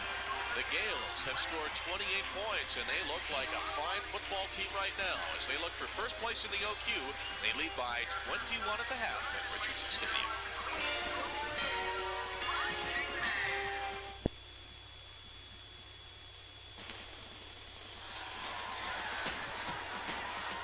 It was 7-0 at one time. It's now 28-7 as we get ready for the second half kickoff. The Queens Golden Gaels on the anniversary day have begun celebrating. It's not a victory yet, but 30 minutes from now, football, it likely will be, as the Gaels look for first place in the OQ. The Ottawa GGs will kick it off left to right. First half statistics, not surprisingly, favor the Queens Golden Gaels. We'll take a look at those in a moment. High kickoff. Kidd fields it at his 35-yard line and then turns on the Jets. Boy, did he show some speed there, and he is still going. Ed Kidd. Nice return. Halftime statistics. Look at the GGs. 2 first downs. 134 yards on the ground, only 5 through the air. But look at the balance of the Queens Golden Gaels. 173 yards on the ground, 171 through the air. That's just incredible. When you take a look at the other side of the ledger, you're seeing yards rushing, not bad for Ottawa, but yards passing, non-existent. I'm trying to figure out how they have 134 yards on the ground and only 2 first downs. They had that one long run, I know, by Darren Joseph. Here's Elberg. Haven't stopped this play all day, but they do for a change stop it. Elberg did not get to the outside, and they stopped him to maybe a gain of 1, but penalty marker came down as well. A legal block on the part of the Queens Golden Gaels. Likely a hold, and Got a holding. 46. Down repeated. 4. Jason Moeller.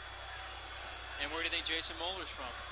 Again, another guy from Regina, Sheldon Williams High School. He and Paul Kozan and Brad Elberg, all from that same area.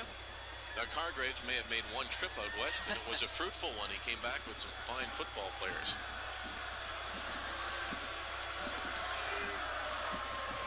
First down and 20. Pendergast to the air, throws, and he's got a man wide open over the middle. Kozan out of the backfield has been a very useful player, one of the Regina connection, and he picked up pretty close to 20 yards. I think he's got it all in a first down.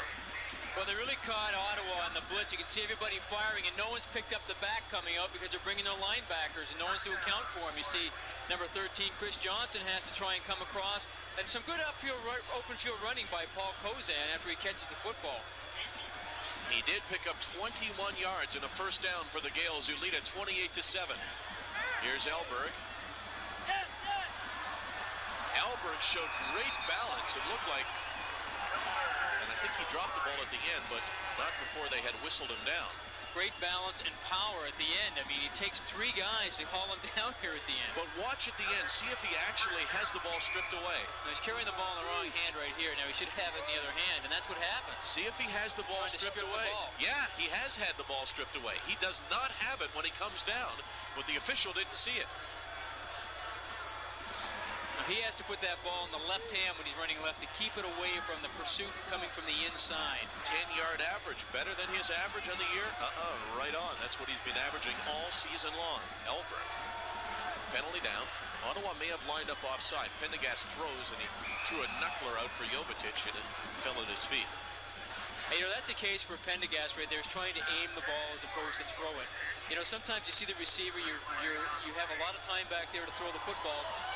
You see legal procedure against Queens. You have a lot of time to throw the football, and you see the receiver open, and you try to hand it to him instead of throwing it. Have a procedure. Queens, no end. It's declined. Second down.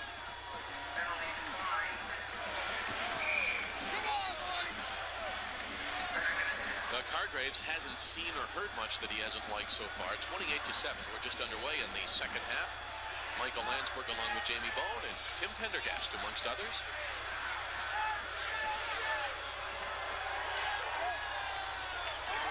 Second down and 10. Pendergast throws for Jovetic, and Jovetic got all tangled up with Dave Wallace.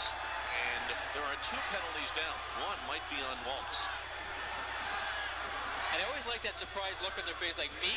I didn't do anything. You know what? From what I could see, I think I'd agree with him. I don't know. It looked like he was holding him, Michael, from my vantage point, but... Are we arguing? Difference of opinion. Which, of course, isn't what an argument is, right? No, that's right. We just viewed it from a different perspective. There was a second penalty down as well, which was at the line of scrimmage. It was second and 10. The pass went You have a incomplete. holding. Queens, you have a pass interference. Ottawa, difference of 5 yards. Well, I think you described it accurately. They got tied up with one another, because that's exactly what the call was, holding against Queens and interference against Ottawa. But it benefits the Gaels by 5 yards. Not only does it benefit the Gaels by 5 yards, but it also gives them another second down opportunity. They would have been forced to kick it away, but instead it's second down and 5. They lead by 21.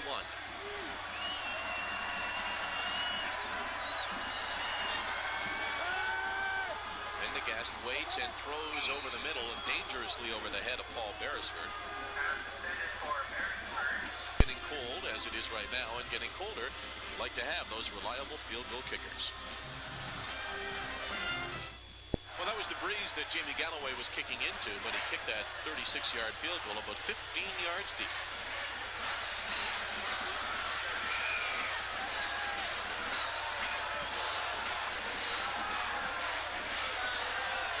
Not an empty seat left.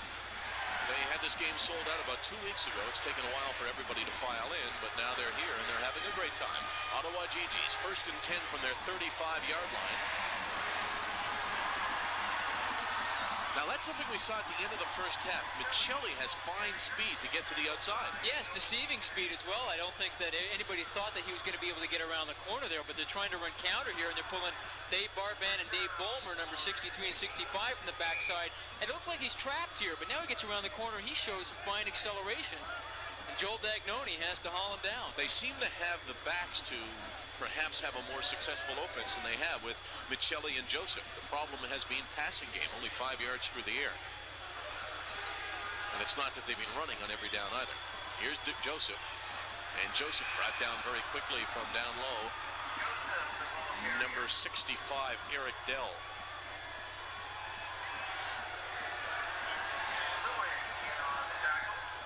Second down and 8. As I said, it's very tough to expect much offense when you virtually can't complete a pass, which has been the story so far for the Ottawa GGs. Just 5 yards through the air. Brett Wilson wide to the right. That's where they're throwing. Wilson hooks the pattern up short and comes up just a little bit short of a first down. McCormick moved up and prevented him from making the first down. But he's perhaps a half yard away from the first down marker. I'm sure they'll go for it. Well, they say the receiver has to know where the marker is, and it was actually a pretty good job by Chris McCormick to come up. He took quite a shot. But as you said, Michael, he's going to be just a little bit short of that first down. That was a nice pass by Clark. It was. He really had something on it. He threw it out there with some authority. And what would you say the temperature is right now? I would say 2 or 3 Celsius. How about you? I would say when we started, it may have been about 10. And I'd agree with that. Probably 2 or 3 Yeah, it's Celsius. getting colder. Yeah. The rain has stopped. Meteorologist Jamie Bowman. Yeah, listen, all quarterbacks have to be good weathermen. You're always wondering what the weather's going to be like on Saturdays.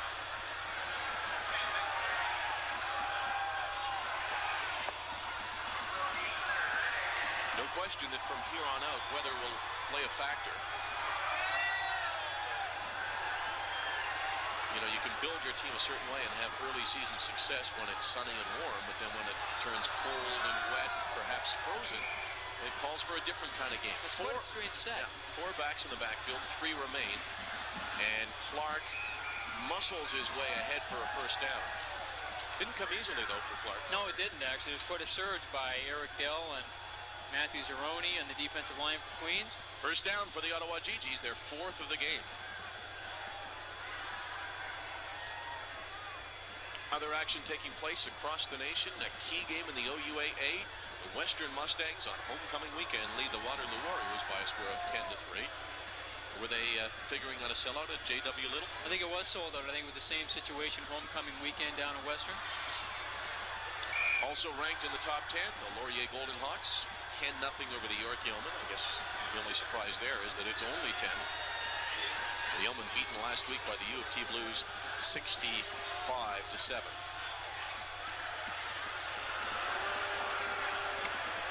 First and 10, Clark to the air, and he one-hops one to his wide receiver, Andrew Grigg. He and Grigg have had trouble hooking up when he has thrown the ball well. Grigg's dropped it. Yeah, and that's surprising because, you know, Grigg has had quite a season so far this year. He's been catching a lot of passes. They just can't seem to get on the same page together today. And so one hopper, he tries to bake it, but the official right there on the play says no. Now, if John Olerud could have done that a few times that cleanly, the Jays might be playing. But you're right, it is a surprise. Grigg's caught 29 passes this year, but not a single reception today. Second down and 10 for the GGs. Here's Thomas, fast starter, and his fast start doesn't go anywhere. They haven't really given him a lot of room to operate, and it's too bad because he's fun to watch in the open field. Third down and 8 yards to go, and they'll have to punt it. 44-yard line is where the ball is, so I think that's probably out of the range.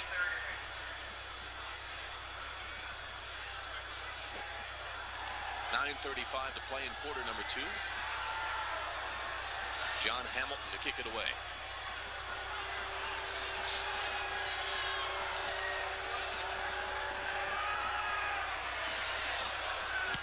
Hamilton, very nice high kick. St. Amour inside his 10, drops the ball. The GGs have got it. Casagrande looked up and he said, "Whoa, what's that, the ball?" And that's exactly what it was. He looked as surprised as anyone. 11-yard line where the GGs will begin. And a reminder to stay tuned immediately following the game for the TSN turning point. Could be this one. It's brought to you by Apple Auto Glass.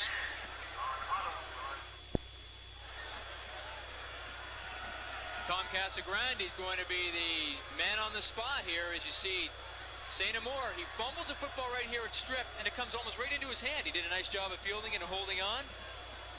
Well, he is a receiver, so even though he hasn't had any passes thrown his way, he got the chance. And Casagrande, 16-yard line, fielded the ball, and that's where the GGs have it.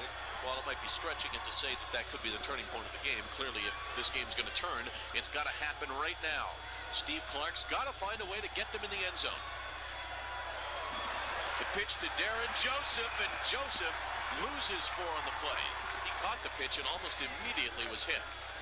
Well, there has been a mistake there in the offensive line. He had no one out there in front of him. And you can see that it is coming in free. Then he has to try and step inside from Mark Morrison, number 28. Well, he beat Morrison once, and then because there was somebody else there, Morrison had a second opportunity and brought him down. Loss of 4. 2nd and 14. Needs to get to the 6 for a first down. Clark throws, and he has a receiver, but the receiver is well short of the first down. First reception in the game for Andrew Grigg.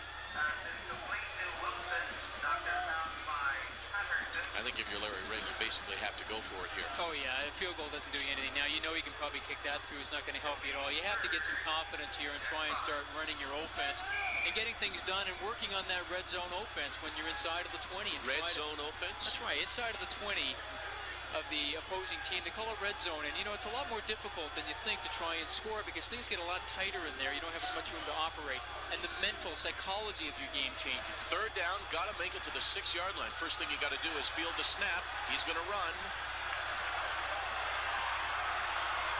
And he should drop the ball or flip it to someone because you could tell he wasn't going to make it for the first down.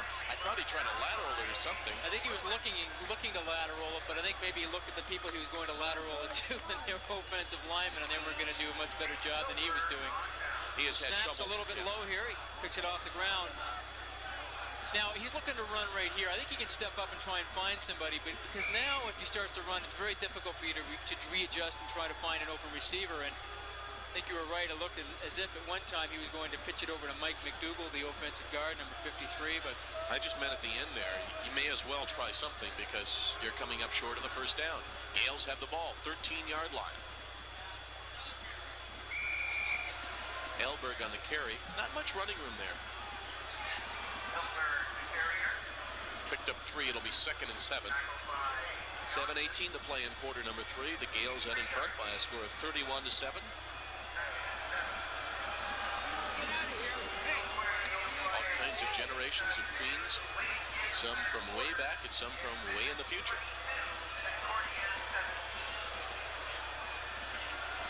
Over the middle it goes, and a very nice pass. It's incomplete, but Pendergast threw it perfectly.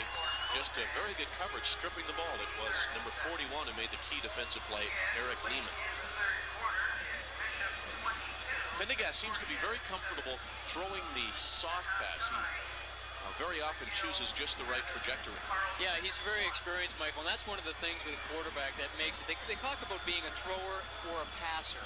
Pendergast is a passer. A thrower is a guy who can just throw the ball really hard all over the field, but he doesn't have any touch and he doesn't have any real technical skills of throwing the ball really easily into soft zones and those kind of things and over defenders' heads. Galloway's kick should be interesting. Banton, well, he won't get a chance to field it.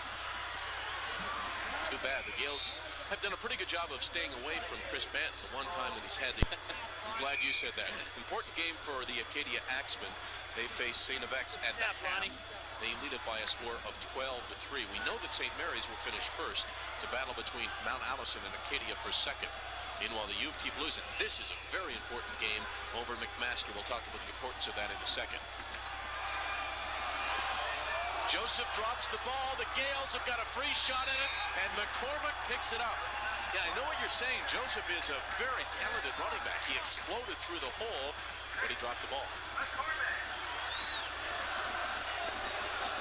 Well, if he's had a problem at all this year, it is holding on to the ball. He has 4 fumbles. A very nice move to cut it back inside, and he just gets it popped out. He runs extremely hard, and he does have that quickness to explode through the hole. But as you say, that's 5 fumbles this year in 6 football games. That's too much. Somebody getting ready for Halloween? I hope. Now, perhaps it's me, but have you ever cleaned out a pumpkin? They don't smell real good. I cannot imagine putting a pumpkin over my head. Elberg on the halfback option. Banton knocks it away. Is he ever athletic? Banton went up high and made a great play. And he did. He made a nice recovery as well, because he was beaten initially, and then he got back into the play and came up and made a nice one-handed tip-off. You see how there's separation there between Banton and St. Amour. Banton gets back, uses that leaping ability of his, and knocks the ball away. We were talking about that U of T McMaster score. McMaster still has a shot at 4th place in the OUAA, but they'd have to beat the Blues today. And then they would have to beat York next week, so they would have the easier contest. That's right. Whoever wins that game today will probably be the 4th playoff team in the OUAA. Pendergast throws. He's got Beresford, and right at the first down marker. Now, the other thing, of course, was the guy with the pumpkin over his head. Although it is cold today. Well, Beresford playing in the slot back position. This is a sign of a good receiver knows where he is on the field. He takes it down to make sure that if he has to work back to the football, that he's going to get the first down. Good heads-up play by Paul Beresford, who has never played the slot back position before, so he looked very comfortable there, getting exactly the 10 yards required. Kozan up the middle. And Kozan very close to sliding through and going all the way. He has been dynamite every time he's touched the ball today. Well, they give that option look with the quarterback and the fullback. And I mean, just straight ahead, he keeps his legs pumping high, nice and high, keeps them going. Kozan, 2-yard carry today, a 35-yard carry, a 4-yard carry, and a 17-yard carry, along with a 5-yard touchdown reception. There's St. Amour, and St. Amour crosses midfield and picks up 6. It'll be 2nd down and 4.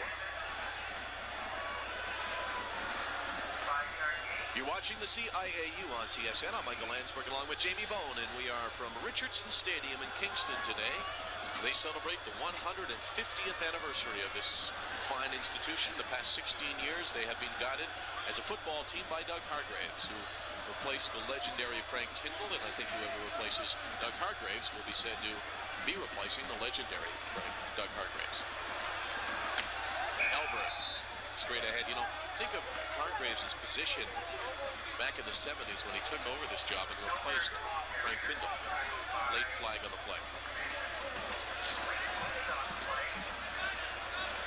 We were talking before the game, and twice he quoted Frank Tyndall. Well, I think he relieved a lot of that pressure when they won the Vanier Cup in 1978 against the UBC Thunderbirds. Score 16-3. Were you playing that year? There was objectionable conduct. Number 1. Got a 10-yard penalty and a loss of down. 3rd down. So the Gaels will kick it away. Now tell me what you were doing in 1978. I think I was sitting in the stands in varsity, and I was freezing, and I was looking at Queens moving the ball up and down the field. And here's Elberg at the end of the play. Little kick on Chris Banton. So basically, Michael, I was freezing in the stands watching Queens win a national championship. Now, who did you lose to in the... we lost to Laurier that year, and then Laurier lost to UBC, and then UBC lost to Queens, so we were way, way down there on the total ball that year. And it's a short kick that goes out of bounds. It'll be at about the 50-yard line. So the Ottawa GGs will have the ball, and they'll have good field position, and that's about all they'll have. 3:33 to play. They trail it by 24.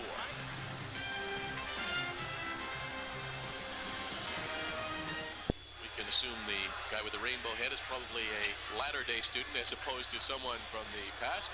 Bart Simpson, you may not know this, the whole Simpson family actually attended Queen's University. You weren't aware of that, were you? No, I wasn't aware of that. I believe the Simpsons were here, I think it was the 70s. Clark throws, and he throws over the head of Andrew Grigg, way over his head, and incomplete. 2nd down and 10. Didn't you play against one of the Simpsons? Yeah, I'm not sure which guy it was. I wasn't sure if it was the guy with the flat head and all the little bumps on top of it, or it was somebody else. But it's hard to tell with a helmet on. I'll tell you what, it was very difficult. His helmet, he didn't have much of a chin, so he had a hard time putting the chin strap on. 2nd down and 10 for the Ottawa GGs. Having all kinds of trouble through the air. 15 yards cumulative through the air. Here they get 8. Unfortunately, they needed 10, and they come up short of the 1st down, but wouldn't be surprised if Larry Ring goes for it. This is a very important game for the GGs as well. They're thinking 4th place in the OQ. Now they're just trying to clear out. They drop the receiver in underneath, and that's Andrew Grigg. You can see how slippery the field still is. Andrew Grigg slid about 5 or 6 yards after he was down. The field may be slippery, but it has stood up rather well. There really aren't any patches that have been dug up by the players. No, it looks like they take very good care of it as well, Michael. It's an excellent field. You know, the test after the game will be taking good care of it. 3rd down and through the hole. It wasn't much there, but Thomas was able to slide through and pick up a 1st down. Excuse me, Darren Joseph on the carry. You know, I was talking about after the game. I remember the game we did 2 years ago. We were interviewing player of the game. May have been Paul Beresford. Was it Beresford? Yes, it was. And he got swarmed by, I would say, 1,000 fans. And I said to him, I said, oh, I guess we better end the interview. And he said, no, it's okay, we're okay. As he kind of moved through the crowd. 1st and 10, Ottawa GGs. Throw to Grigg, and he one-hops it. One official says yes, the other says no. And the final verdict? Nay. Now this is a very big game for the Queen's Golden Gaels. But this is a big game for both teams. Bishop's Gators, Concordia Stingers. In the 3rd quarter, it's Bishop's by 5. Now, Bishop's last week played McGill to a tie. So if Bishop's were to win this one, and Ottawa were to give way to Queens in this one, Queens would win. That means the Gaels would be 1 point up on the Gators as they meet next week in Lennoxville, Quebec. On TSN, we're happy to say. Screen pass in. The ball wisely dropped by Michelli, who never made a great effort at it, and I think that's a smart play. He probably would have ended up losing about 15 yards. Well, he wasn't sure whether or not that was a lateral, you see. What happened is that the ball went off his fingertips, and he thought, gosh, I better be safe than sorry, so he goes after the ball. But you see, the thing is, when you're throwing it to a back who's swinging out of the backfield, you want the back to be moving up the field, not laterally, and this is the problem. He's moving laterally, and so now he thinks, oh, maybe it's an onside pass. And so he runs after it to make sure, but it was ruled incomplete. Good call, and it's 3rd down and 10, and Ottawa will kick it away with 1:24 to play in quarter number 3. Nice kick by Hamill. A boomer inside the 15-yard line. Mark Morrison. 7 on the return out to the 25-yard line. That's where the Queen's Golden Gaels will begin. So next week, we're happy to say that we will be in Lennoxville for Quebec for what looks right now like it could be for the OQ title. Stay with us. We'll return to Kingston right after this.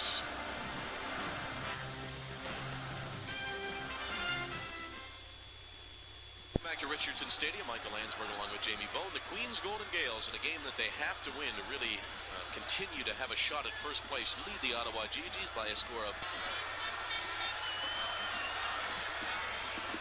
Gators have a fairly well-balanced team as well. They have a good runner in Chris Wilson, Silvio Martel, a veteran quarterback, Pat Gregory, a good receiver, and a good defense. Elberg straight up the middle. Gain of 6. It'll be second down and 4. And of course there's Concordia as well. Can't count them out yet. Although a loss to Bishop would certainly hurt their chances at first place in the OQ. Elberg actually picked up close to 8. Second down and about 2.5 yards to go. Here's Elberg again, and Elberg this time short of the first down, brought down very quickly.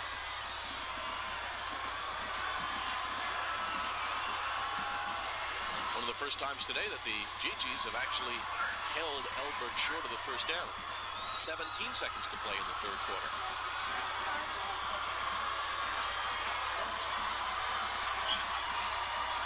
And they decided to kick it away. We'll be interested to see if they actually change quarterbacks and go with Othen. Well, he has been their quarterback the last few weeks and has actually played quite well for them. And it's a tough situation to come in. A little bit different style quarterback than Tim Pendergast. He's more of a scrambling type of quarterback. Galloway fumbles the snap a bit, then kicks it. Chris Banton.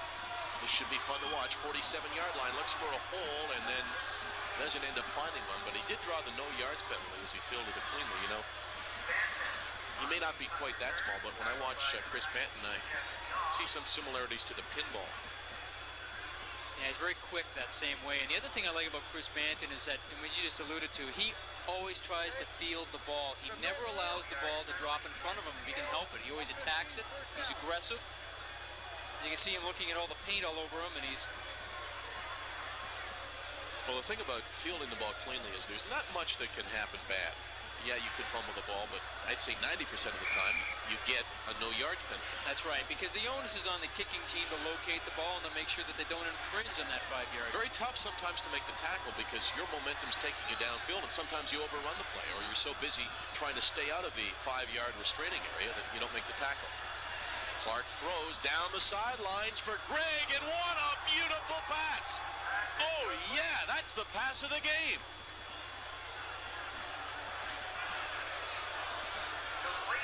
Greg was perfectly covered, but somehow Clark laid it out for him. And this is a nice pass. I mean, he's going to Greg all the way. Give a little pump, fake out and up, and a nice job here because watch Greg at the last moment he extends himself. At the last moment, if he extends out a yard or two back, he's going to drop that football because it's going to slow him down.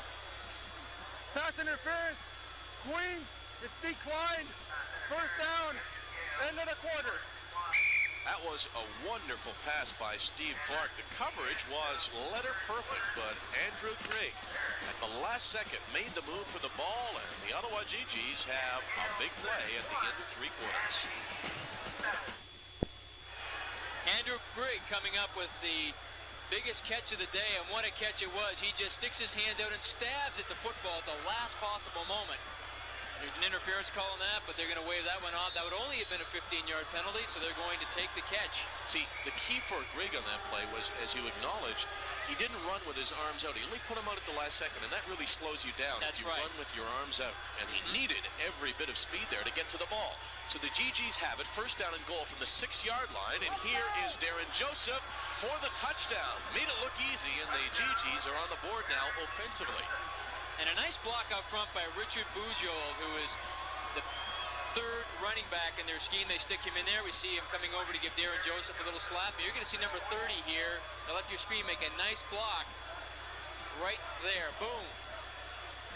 And then Joseph can run outside. Don't have to give him much room, just that little bit of a block, even though it wasn't devastating, just enough for Joseph to get to the outside. And as they say, give the GGs their first offensive points. The other 7 came on a Chris Banton punt return. And this is actually 6, and they're going to try to make it 8. 2-point conversion attempt. Fake the ball to Joseph. Clark throws in the end zone and overthrows Andrew Grigg. Good coverage, very well covered by James Pattison.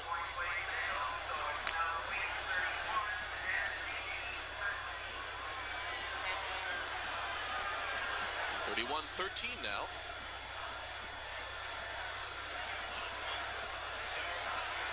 Now, one thing you must say about the crowd here at Queens, and we said this a couple of years ago, The score was 31-7. It's in the fourth quarter, and no one is left. And actually, people are still coming into this stadium. They stay right until the end, no matter what the score is, and that's really nice to see. Now, am I seeing so much purple here? I think we tried to talk about this a couple of years ago. I think it was the engineers here, from what I understand, got a deal on some purple ink. I guess they were using it for orientation. One of the printing companies or ink companies around Kingston was going out of business, and they said, listen, we have barrels and vats full of this stuff. We'll give it to you. So they decided to take it, and that's part of their tradition. So perhaps in our opening, when we showed footage from 100 years ago at Queen's University, since it was black and white, we really couldn't detect the purple, but there was purple there. Are you telling me that? No, I think it's just a recent phenomenon. Okay. I think probably in the last 4 or 5 years.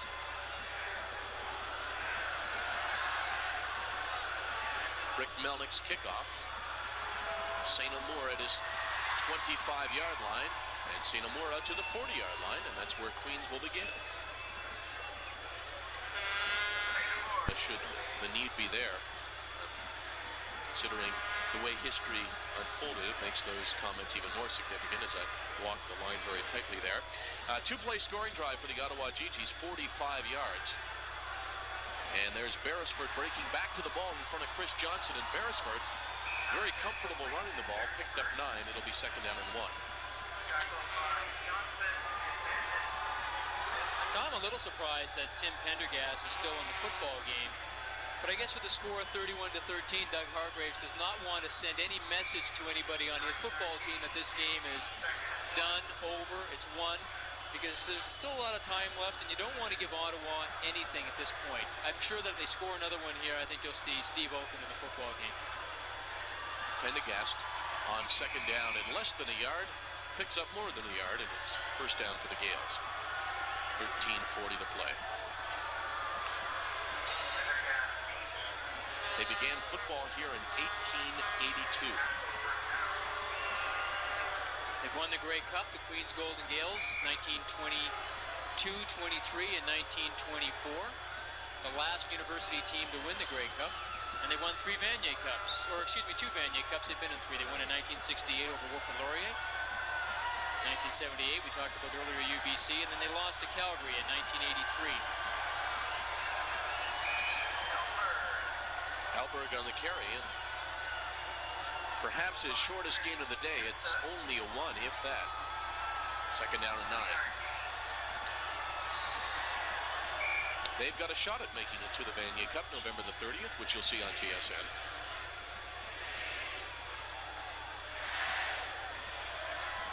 Certainly they'd be in that group of a handful of teams that would have a good chance.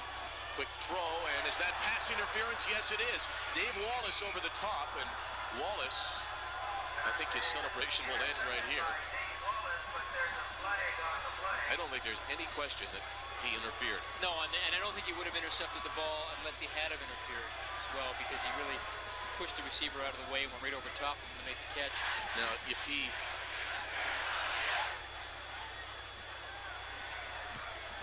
Pass interference, number 27, red, 1st down. And again, it's the look of disbelief. All defensive backs do that, regardless of what league you're in. It's always, they have that innocent look on their face. Who, me? You can see he's all over Steven Jovetic.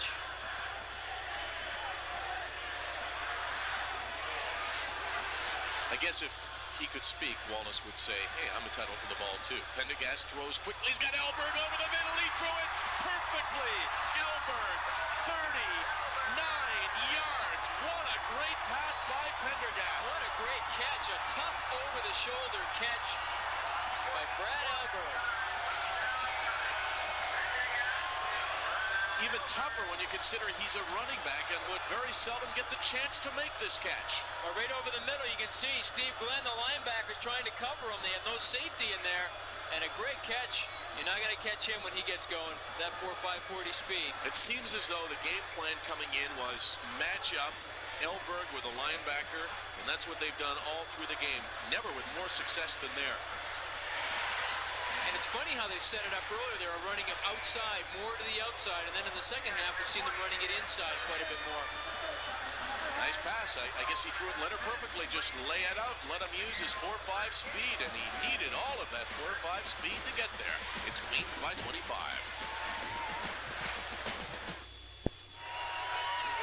Frank Tyndall, the legendary coach of the Queens Golden Gaels, back here enjoying this homecoming.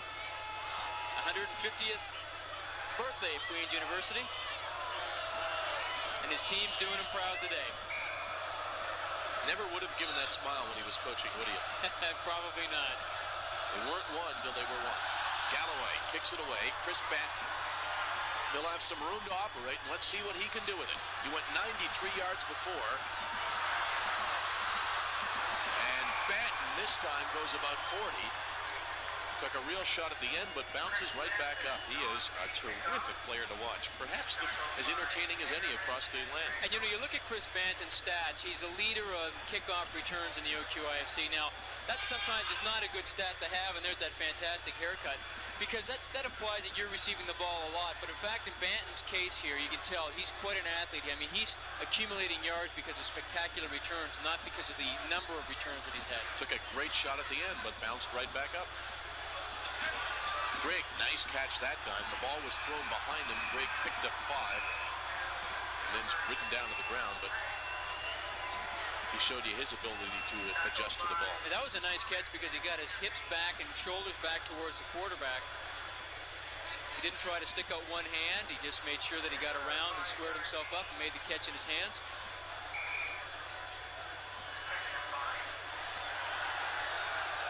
Grigg picked up 6. It's second down and 4. 11:40 to play in the football game. Queens Golden Gaels well out in front, 38-13. Here comes the blitz from Queens, and Ottawa throws it quickly, and it's incomplete. Intended again for Andrew Grigg. Made the right play there. He threw on just a 3-step drop, but incomplete. Scoring drive for the Gaels looked like this. 4 plays, 2 on the ground, 2 through the air. They've been almost perfectly balanced all through the day. Final 39 yards on a wonderful pass and catch. Tim Pendergast to Brad Elberg. And now we expect to see a change of quarterback. Likely Steve Ofen, who for a time was scheduled starter today.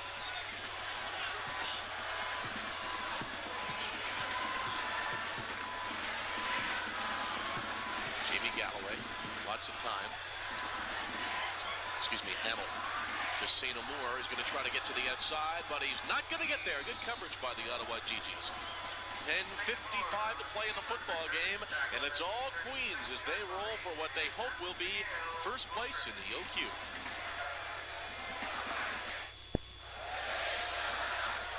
They've obviously been dipping into the vats of ink. The future leaders of tomorrow. I wonder if that would prevent you from garnering votes, a purple face. No, I guess it's all well and done to get it out of your system now, I guess. So they're having a great time. It's a great place to watch a football game from, particularly on homecoming and particularly when they are celebrating their 150th anniversary. Pendergast throws for Jovetic, and the safety moved over, but he moved over too early. Paul Stasiak came right underneath the play, never touched the ball, and Jovetic makes the catch. That was a great catch by Jovetic. Not only the reception, but to keep his concentration on this. A nice pass, nice and high, allows Jovetic a chance to adjust to it. Now you're right, Paul Stasiak comes across and is too flat. He runs underneath the ball. You'll see 31 to safety. And a nice job by Jovetic to keep his eye on the football. Jovetic has had a good game. 6th reception of the game, and he's close to 92 yards. Just 5'7", 174 pounds. Bit surprised that Tim Pendergast is still in there, considering the fact that he missed last week's game with an injury, and this game is... Even Frank Tyndall, I'm sure, would say, as he indicated with a smile, this one's nicely in the bag. Going to notice I said that the game was nicely in the bag. Not the crowd, which is just enjoying themselves. Yeah, just singing and enjoying it. It's a very well-behaved crowd so far.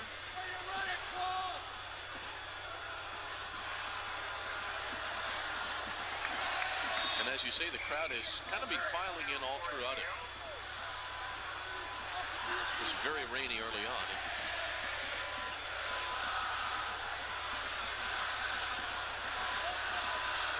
Second down, make that third down in about 1.5 yards to go. Pendergast throws, and he's got Beresford. Beresford looks very comfortable at slot coming back to the ball. Yeah, he has nice soft hands as well. Obviously when he's playing tailback in this system, I think the back's out in the backfield, so he's caught the ball a few times out on the flat in his career. But this is a nice catch here. Comes back to the ball, keeps his eyes on it. He gets his shoulders turned right upfield. His hands have obviously gotten a little softer since the first play of the game when he dropped a Tim Pendergast pass and it went for an interception. Pendergast throws for Jovetic. Jovetic with a touchdown. Fending the defender Dave Wallace off with his left hand. He made the catch with the right.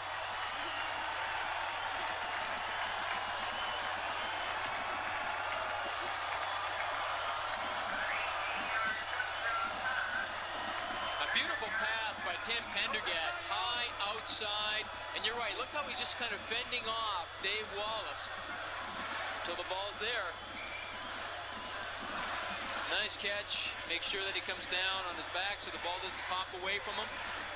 Steve Jovetic having a career day. Like you say, a great pass because Wallace was right there. Yeah, it was not good offer better coverage. Yeah, it was great coverage. Pendergast seems to know where to throw it. Threw it over the outside shoulder, kept it away from the defender. And the Gaels look real good right now. And the question all day has been, how in the world did they lose to the Ottawa GGs earlier this year? And the answer is, we don't know, but we can tell you it's not going to happen again today.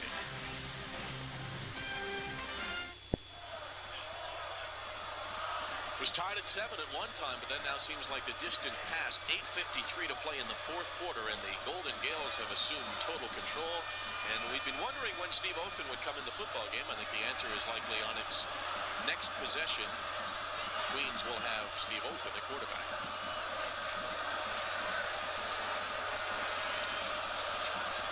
Let's see if Galloway does us a favor this time and kicks the ball to Chris Banton, not away from him. Entertainment-wise, that's certainly the order of choice. And he does. Thank you, Jamie Galloway.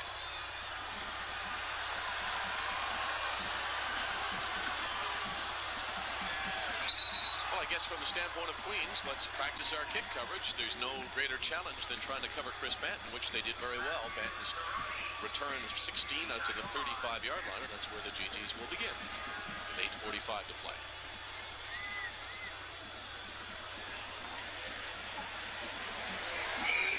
Well, that's neither one of the quarterbacks on the roster warming in. A couple of receivers. Perhaps they'll get into the football game. Dan McCullough, number 77, tight end, is going to get into the football game. And Regan McCormick. Queens took a timeout. They only had 10 people on the field, that's why.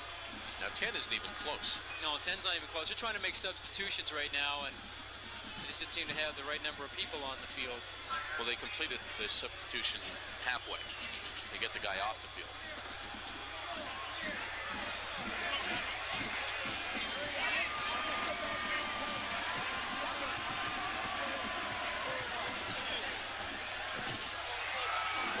Ahead for Doug Hargraves and the Queens Golden Gaels is this. Next week, a matchup at Lennoxville, Quebec. We'll see it. If they can win that game, they would likely, if not for sure, I haven't figured it all out, take first place in the OQ. They would then have home field advantage as long as they're alive in the Ontario-Quebec Conference. And the OQ champion would play the OUAA champion in the Churchill Bowl at the site of the Ontario champion.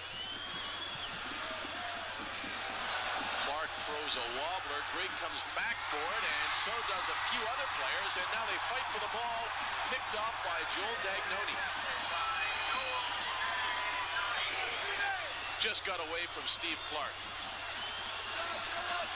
Dagnoni seemed to be waiting for ages. Well, Andrew Grigg is running the out and up. Unfortunately, the ball is not there. He has to stop, look, wait, and he sees Dagnone come across and make the interception. Just one of those kind of passes that got away from Steve Clark. Just didn't seem to get anything behind the football, and it just kind of hung up there and allowed the free safety to come over and intercept it. Grigg was certainly open on the out and up, but while he went out and up, the pass just went up. Othen in now, slips, falls, throws a dart over the middle. Perfect strike. I'm surprised that he was able to get his footing like that and get that much on the ball. Kyle Wanzel on the reception. And you can see why they like Steve Othen. I mean, he comes in cold off the bench, almost falls here, gets his feet back again, and then he just delivers a strike to Kyle Wanzel right down the middle. I mean, he wasn't tentative at all. He just drilled that football. He did. He leaned right into that, knew he was going to take a shot, and still got the completion. Now, those two guys were high school teammates, Steve Othen and Kyle Wanzel at Llewellyn Park in Sudbury. Hooking up here for his first completion of the day. Elberg, huge hole up the middle. Brad Elberg inside the 10, down to the 6-yard line. He's got the speed, but he can also move the pile as he did there at the end of the play. And, you know, he has two guys on him at about the 14, 13-yard line, and he drags them down 5 or 6 yards. Very powerful running back. They just run trap, or they're trying to run the trap, but just fold around the guard, and it just becomes wide open. Back inside, and he cuts it inside. Nice block. They make contact at the 15-yard line. Takes it down to the 6. He is having a great day. Close to 200 yards. Zeroing in on it.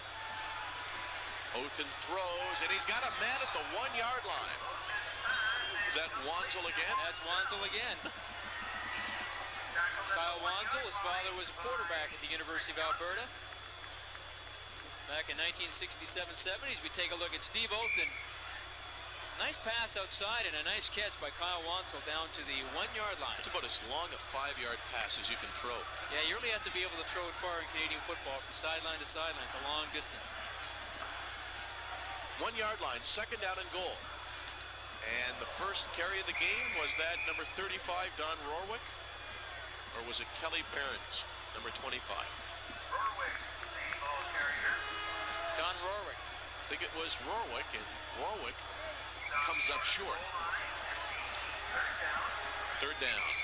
Pretty good defensive surge by the Ottawa GGs, and a good hit there by Eric Lehman. Number 41 coming in from his inside linebacker spot, shot the gap and met Don Rorwick in the backfield. Nice one-on-one tackle. Steve Glenn is hurt.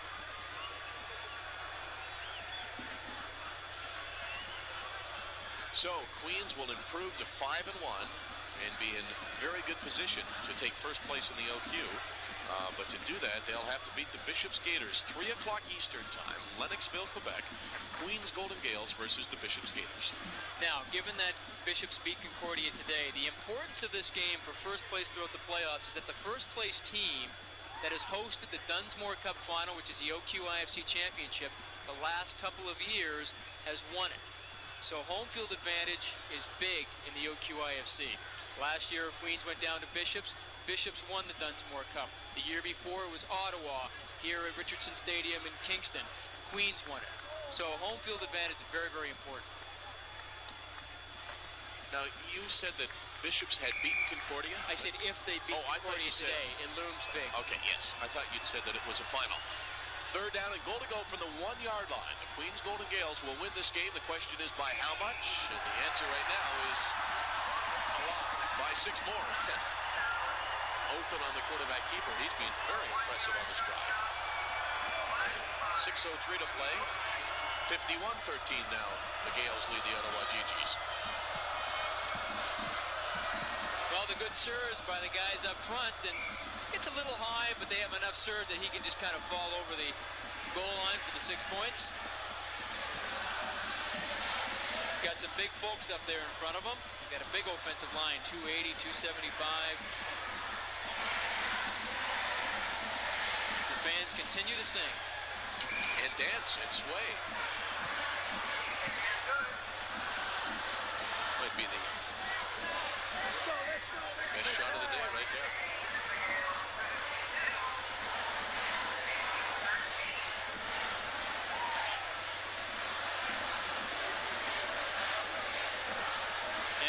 Simpson's back here at homecoming.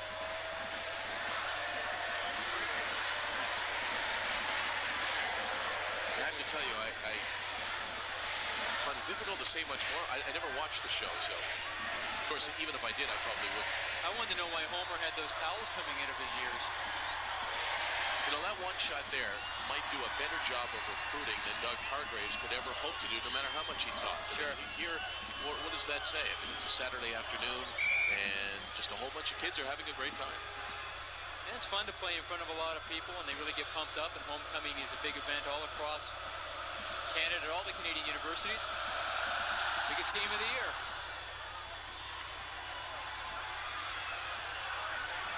Kick away from Banton this time. That's Wilson, Brett Wilson, and he's out over the 35 to the 37-yard line, and that's where the GGs will begin. Let's see if they make any change at quarterback. Steve Clark has gone all the way, and Clark will go no more. Richard Dufour sprints onto the field, number 5. There he is. He'll have, well, at least this one opportunity, and likely one or two more with 5:55 to play to show his coach Larry Ring what he can do.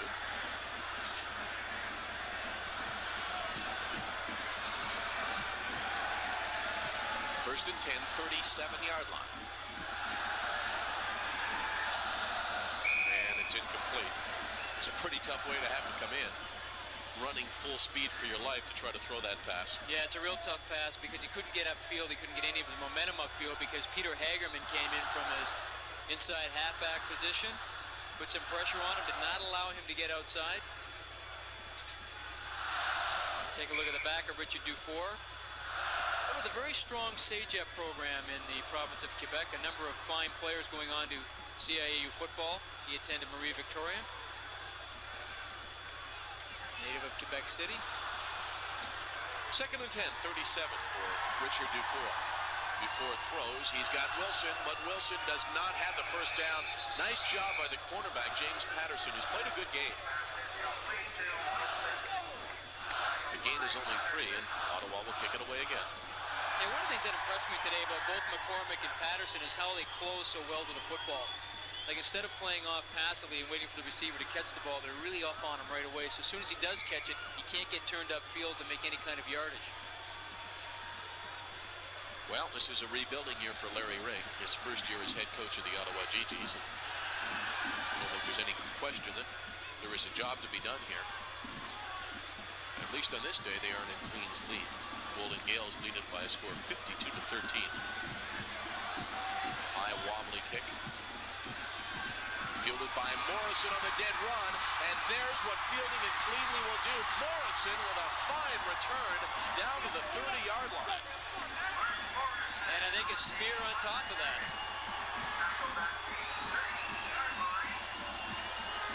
It's tough to cover when your momentum's taking you downfield, and all of a sudden. Yeah, and see how he runs, and he just takes it right up the field. I mean, he's not trying to go outside of anybody. He's just trying to, boom, just get that ball, see any opening, and go for it. And right here they call piling on.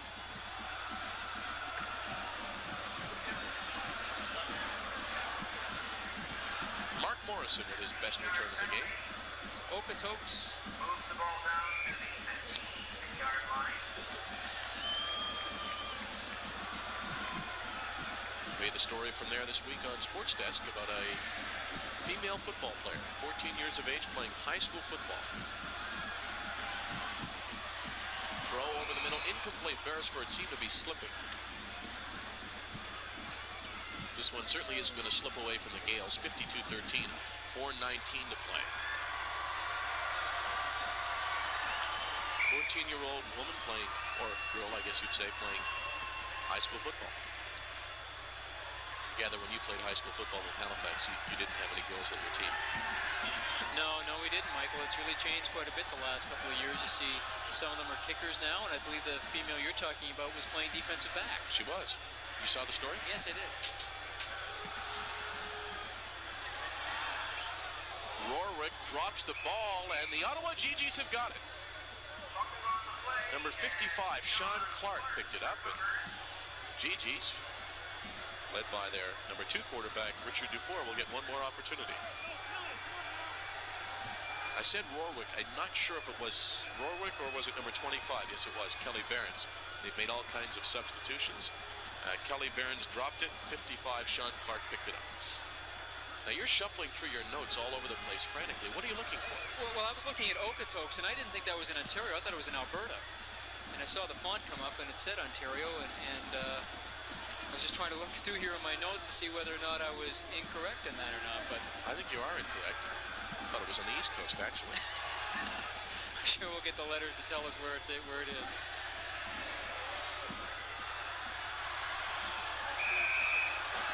That's Pat Bugeaud with his first carry of the game, so Larry Ring, like Doug Hargraves, able to make substitutions now, although under certainly different circumstances. Hargraves knows he's got the win. Ring, I guess, knows he's got the loss. We'll take a look at some other players with 3:26 to play and counting.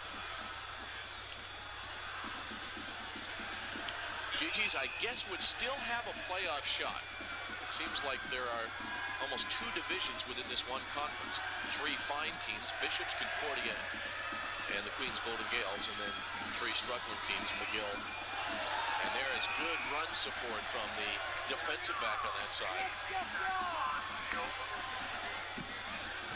Number 19, Jeff Yaw on the tackle. And then the other 3 teams, Ottawa, Carleton, and McGill, struggling for that last playoff spot. Are you looking for an atlas? No, I don't carry one with me, Michael, but how about a globe? Okay, here's how the standings look. With the victory by Queens today, they would improve to 5-1. Let's say they have improved to 5-1. Concordia and Bishops. Now, what have we done there? We haven't awarded any points in that game. Concordia and Bishops are playing right now. Last time we checked, Bishops was leading.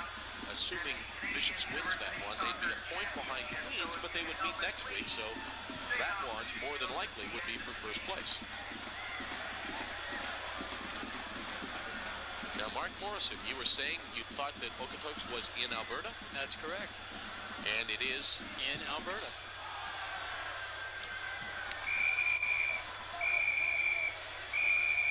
Did you take geography at Western? No, I didn't actually, Michael. But I was just looking at all the players that Queens had from the from the Western Canada, and I noticed all the individuals: Brad Elberg and Paul Kozan from Regina, and also Jason Moeller. And I thought there's another one from out west, and it was Mark Morrison. Darren Joseph on the carry spins away from the tackle and picks up the first down with 2:48 to play. I'll score 1 point for Jamie Bone. And score another prediction correct for Jamie Bone. You improve to 6-0 or 7-0. 7-0, our producer Bruce Parent says, so you're undefeated. Should be footnoted, of course, by the statement. Yes, you have predicted the favorite every week. Now, I certainly can't blame you for taking the favorite if, in fact, they win. On the other hand, went on a limb in the first game and picked Manitoba to beat Saskatchewan, and they almost did. Darren Joseph running hard and running close to a first down with 2:25 to play. See, I was just trying to make food for thought early on, not just pick the favorite all the time. Yeah, but who decides who's the favorite? Are you just basing it on the top 10? Well, I think it. Popular consensus. Well, would you not agree that Queens was the favorite today? Oh yes, no, they are definitely. I think any homecoming team usually is the favorite. Would you not agree that last week, for instance, U of T was a perhaps slight 35-40 point favorite? I'm going to ask you about that because you did pick York in that football game. I was thinking, well, I know you wanted to go with the underdog, and I didn't pick York. I think you tried to change it just before the kickoff. You know what they say, once the horses are out of the gate. Yeah, but I didn't see any horses or a gate, so. Well, kickoff. Should be a fine matchup next week in Lennoxville, Quebec. Bishops Gators. Doug Hargraves told us before the game, when I asked him who did he think was the team to beat, he certainly leaned towards the Gators. He was very impressed actually with what he saw on our broadcast last time. The Gators hammering the McGill Redmen. Yeah, he said it scared him. And rightly so. I think Martell in that football game had 250 yards passing in the first quarter. So then they took him out for a while. Right? Well, they just have the kind of balance, like I guess the Queens has, but perhaps even more so. They have quarterback Silvio Martel, veteran, talented, seems to be in total control. They've got a running back in Chris Wilson, and they've got a great receiver in Pat Gregory, along with obviously other players to complement those. But when you have a terrific quarterback, running back, and receiver, you're in pretty good shape. Not sure whether that's dancing to celebrate or to stay warm. Here's Joseph, big hole, and now he shows us his ability to get to the outside, and a good straight arm for Darren Joseph. Well, I'm sure Larry Ring is very pleased that Darren Joseph is playing for his football team, and I'm sure he hopes that he stays around for a few more years and doesn't leave and go anywhere. Help me out here with the CIAU rules. A guy plays junior football. When is he eligible for the draft? I'm not sure exactly how they work it with the draft. I understand how they work it in the CIAU, that you can, in fact, be drafted after your third year if you're in a 3-year program and you request to be put into the draft after your third year, or you'll be drafted out of your 4th year. But junior football does not count as a year of eligibility. They don't draft junior football players. Richard Bugeaud first carry of the game. So as a junior football player, he was entitled to go as a free agent That's to correct. The training camp of his choice. So he's tried out at a training camp. Now he's playing in the CIAU. Does he have to be drafted in the future after 3 years? That's actually an interesting question. I'm not sure what the ruling is on that, Michael, but I would assume that since he is, in fact, his graduating year this year playing university football, that he would be eligible for the draft. But again, if he's gone to a pro training camp and he signed a contract with the Ottawa Rough Riders, they might be able to put them on their negotiation list. Joseph saw that run snuffed out in a hurry. Didn't pick up anything. May have lost a yard. 1:24 to play.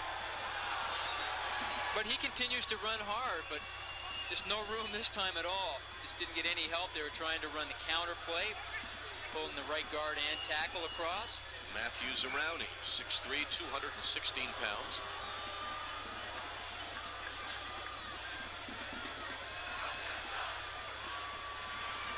All right, looks good to me. I like the way he looked over, waited for his cue.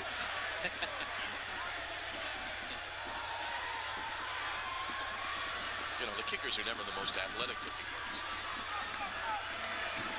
Morrison drops the ball. That's a free ball, and he gets some help from St. Amour, his punt return counterpart. And 56 seconds now to play in the football game. The Queens Golden Gaels, with a 52-13 lead, will have the ball inside their 25-yard line. It would seem almost silly for a player to go to the training camp of a professional team and then have to be drafted by someone else. Yeah, you would think so. So there must be some regulation I'm just not aware of. Because, as I said, the pro team can, in fact, place him, since he's been in their camp, on their negotiation list. They don't usually do that with Canadians. That's why I'm sort of having a tough time understanding. Kelly Barnes on the carry. Penalty down and behind the play. 51 seconds to play.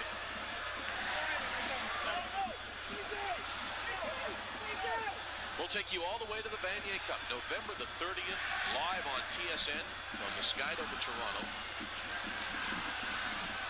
Holdings the call against the Gaels. And we'll take you each step of the way, the week or 2 weeks before that. I guess on the 16th, we'll show you the 2 bowl games. The Atlantic Bowl from Halifax.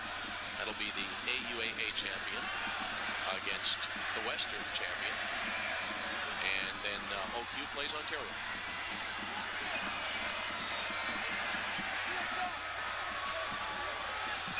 And then they'll take a week off, so they won't coincide with the Grey Cup. Something that I don't think anyone was terribly pleased about last year. And play the Vanier Cup on November the 30th.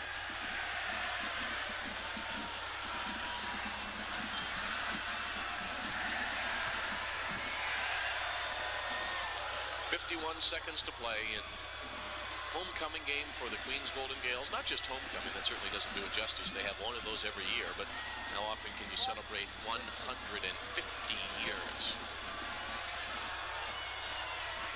Only once.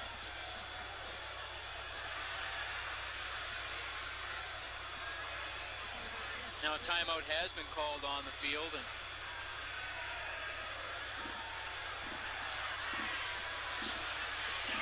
think it was just to get personnel in there because they didn't have enough. When you start putting in a lot of players that have not been playing in the game, you'll see some clean uniforms in there right now. Sometimes they're not aware that they're supposed to be in there. Doug Hargraves, one of the few coaches that I've seen recently who doesn't wear a headset. One of the few head coaches. Most do, but he doesn't. It certainly worked well for him today. 50 seconds to play. Here's Kelly Barons, and Barons breaking all kinds of tackles, then a face mask brings him down. So he picked up actually about 12 yards, and he'll get more after that. Looked like a little more than a face mask. Looked like he tried to grab his head and tear it off. That's what he's calling. Unnecessary roughness, grabbing a face mask, 51. Automatic first down. Luke Brady, nose tackle for the Ottawa GGs. He was trying to tell the official that he grabbed him by the back of the head.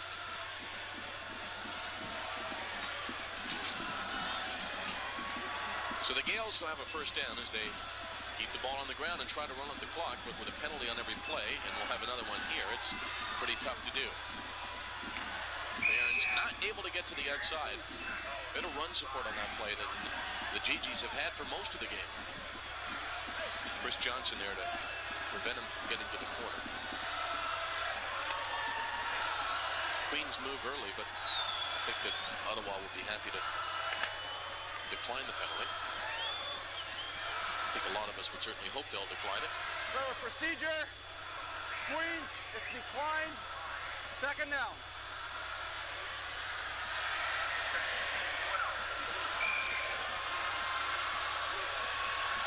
35 seconds to play and counting. The Golden Gaels on their way to their 5th victory in 6 tries, 52-13. And again, we've now watched 60 minutes of football, and it becomes even more difficult to figure out how Ottawa beat Queens.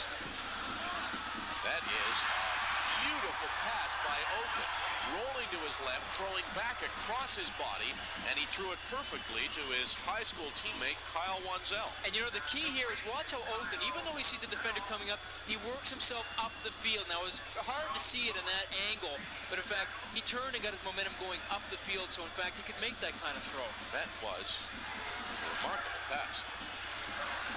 And he's having fun out there. You can see the big smile on his face. Interesting, isn't it, though? He comes into the game, and he throws all 3 of his passes, I think, to the guy he went to high school with. That's right.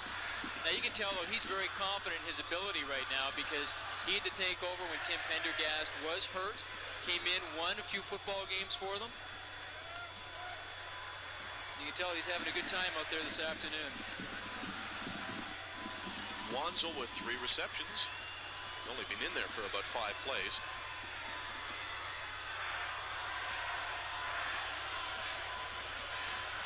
I guess you get comfortable with a guy when you play in high school with him, and when you get to university, he's the first guy you look for, and in this case, he's found him 3 times.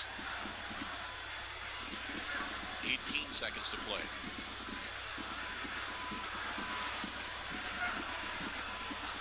Third quarter play, U of T Blues lead McMaster 38-17.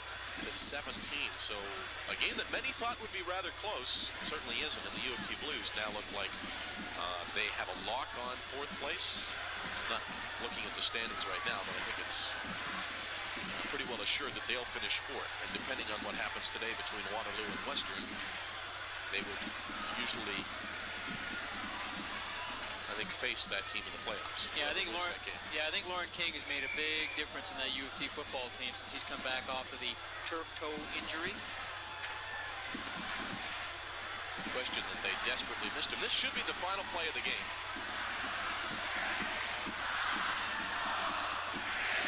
Brad counts it down, and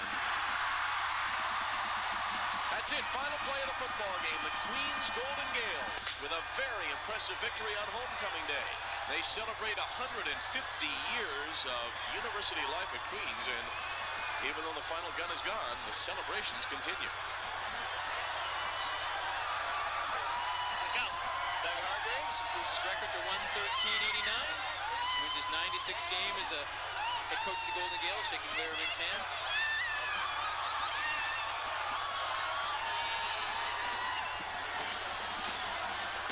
Well, while the players leave the field, the fans get on the field. And we'll be back to the field when we return to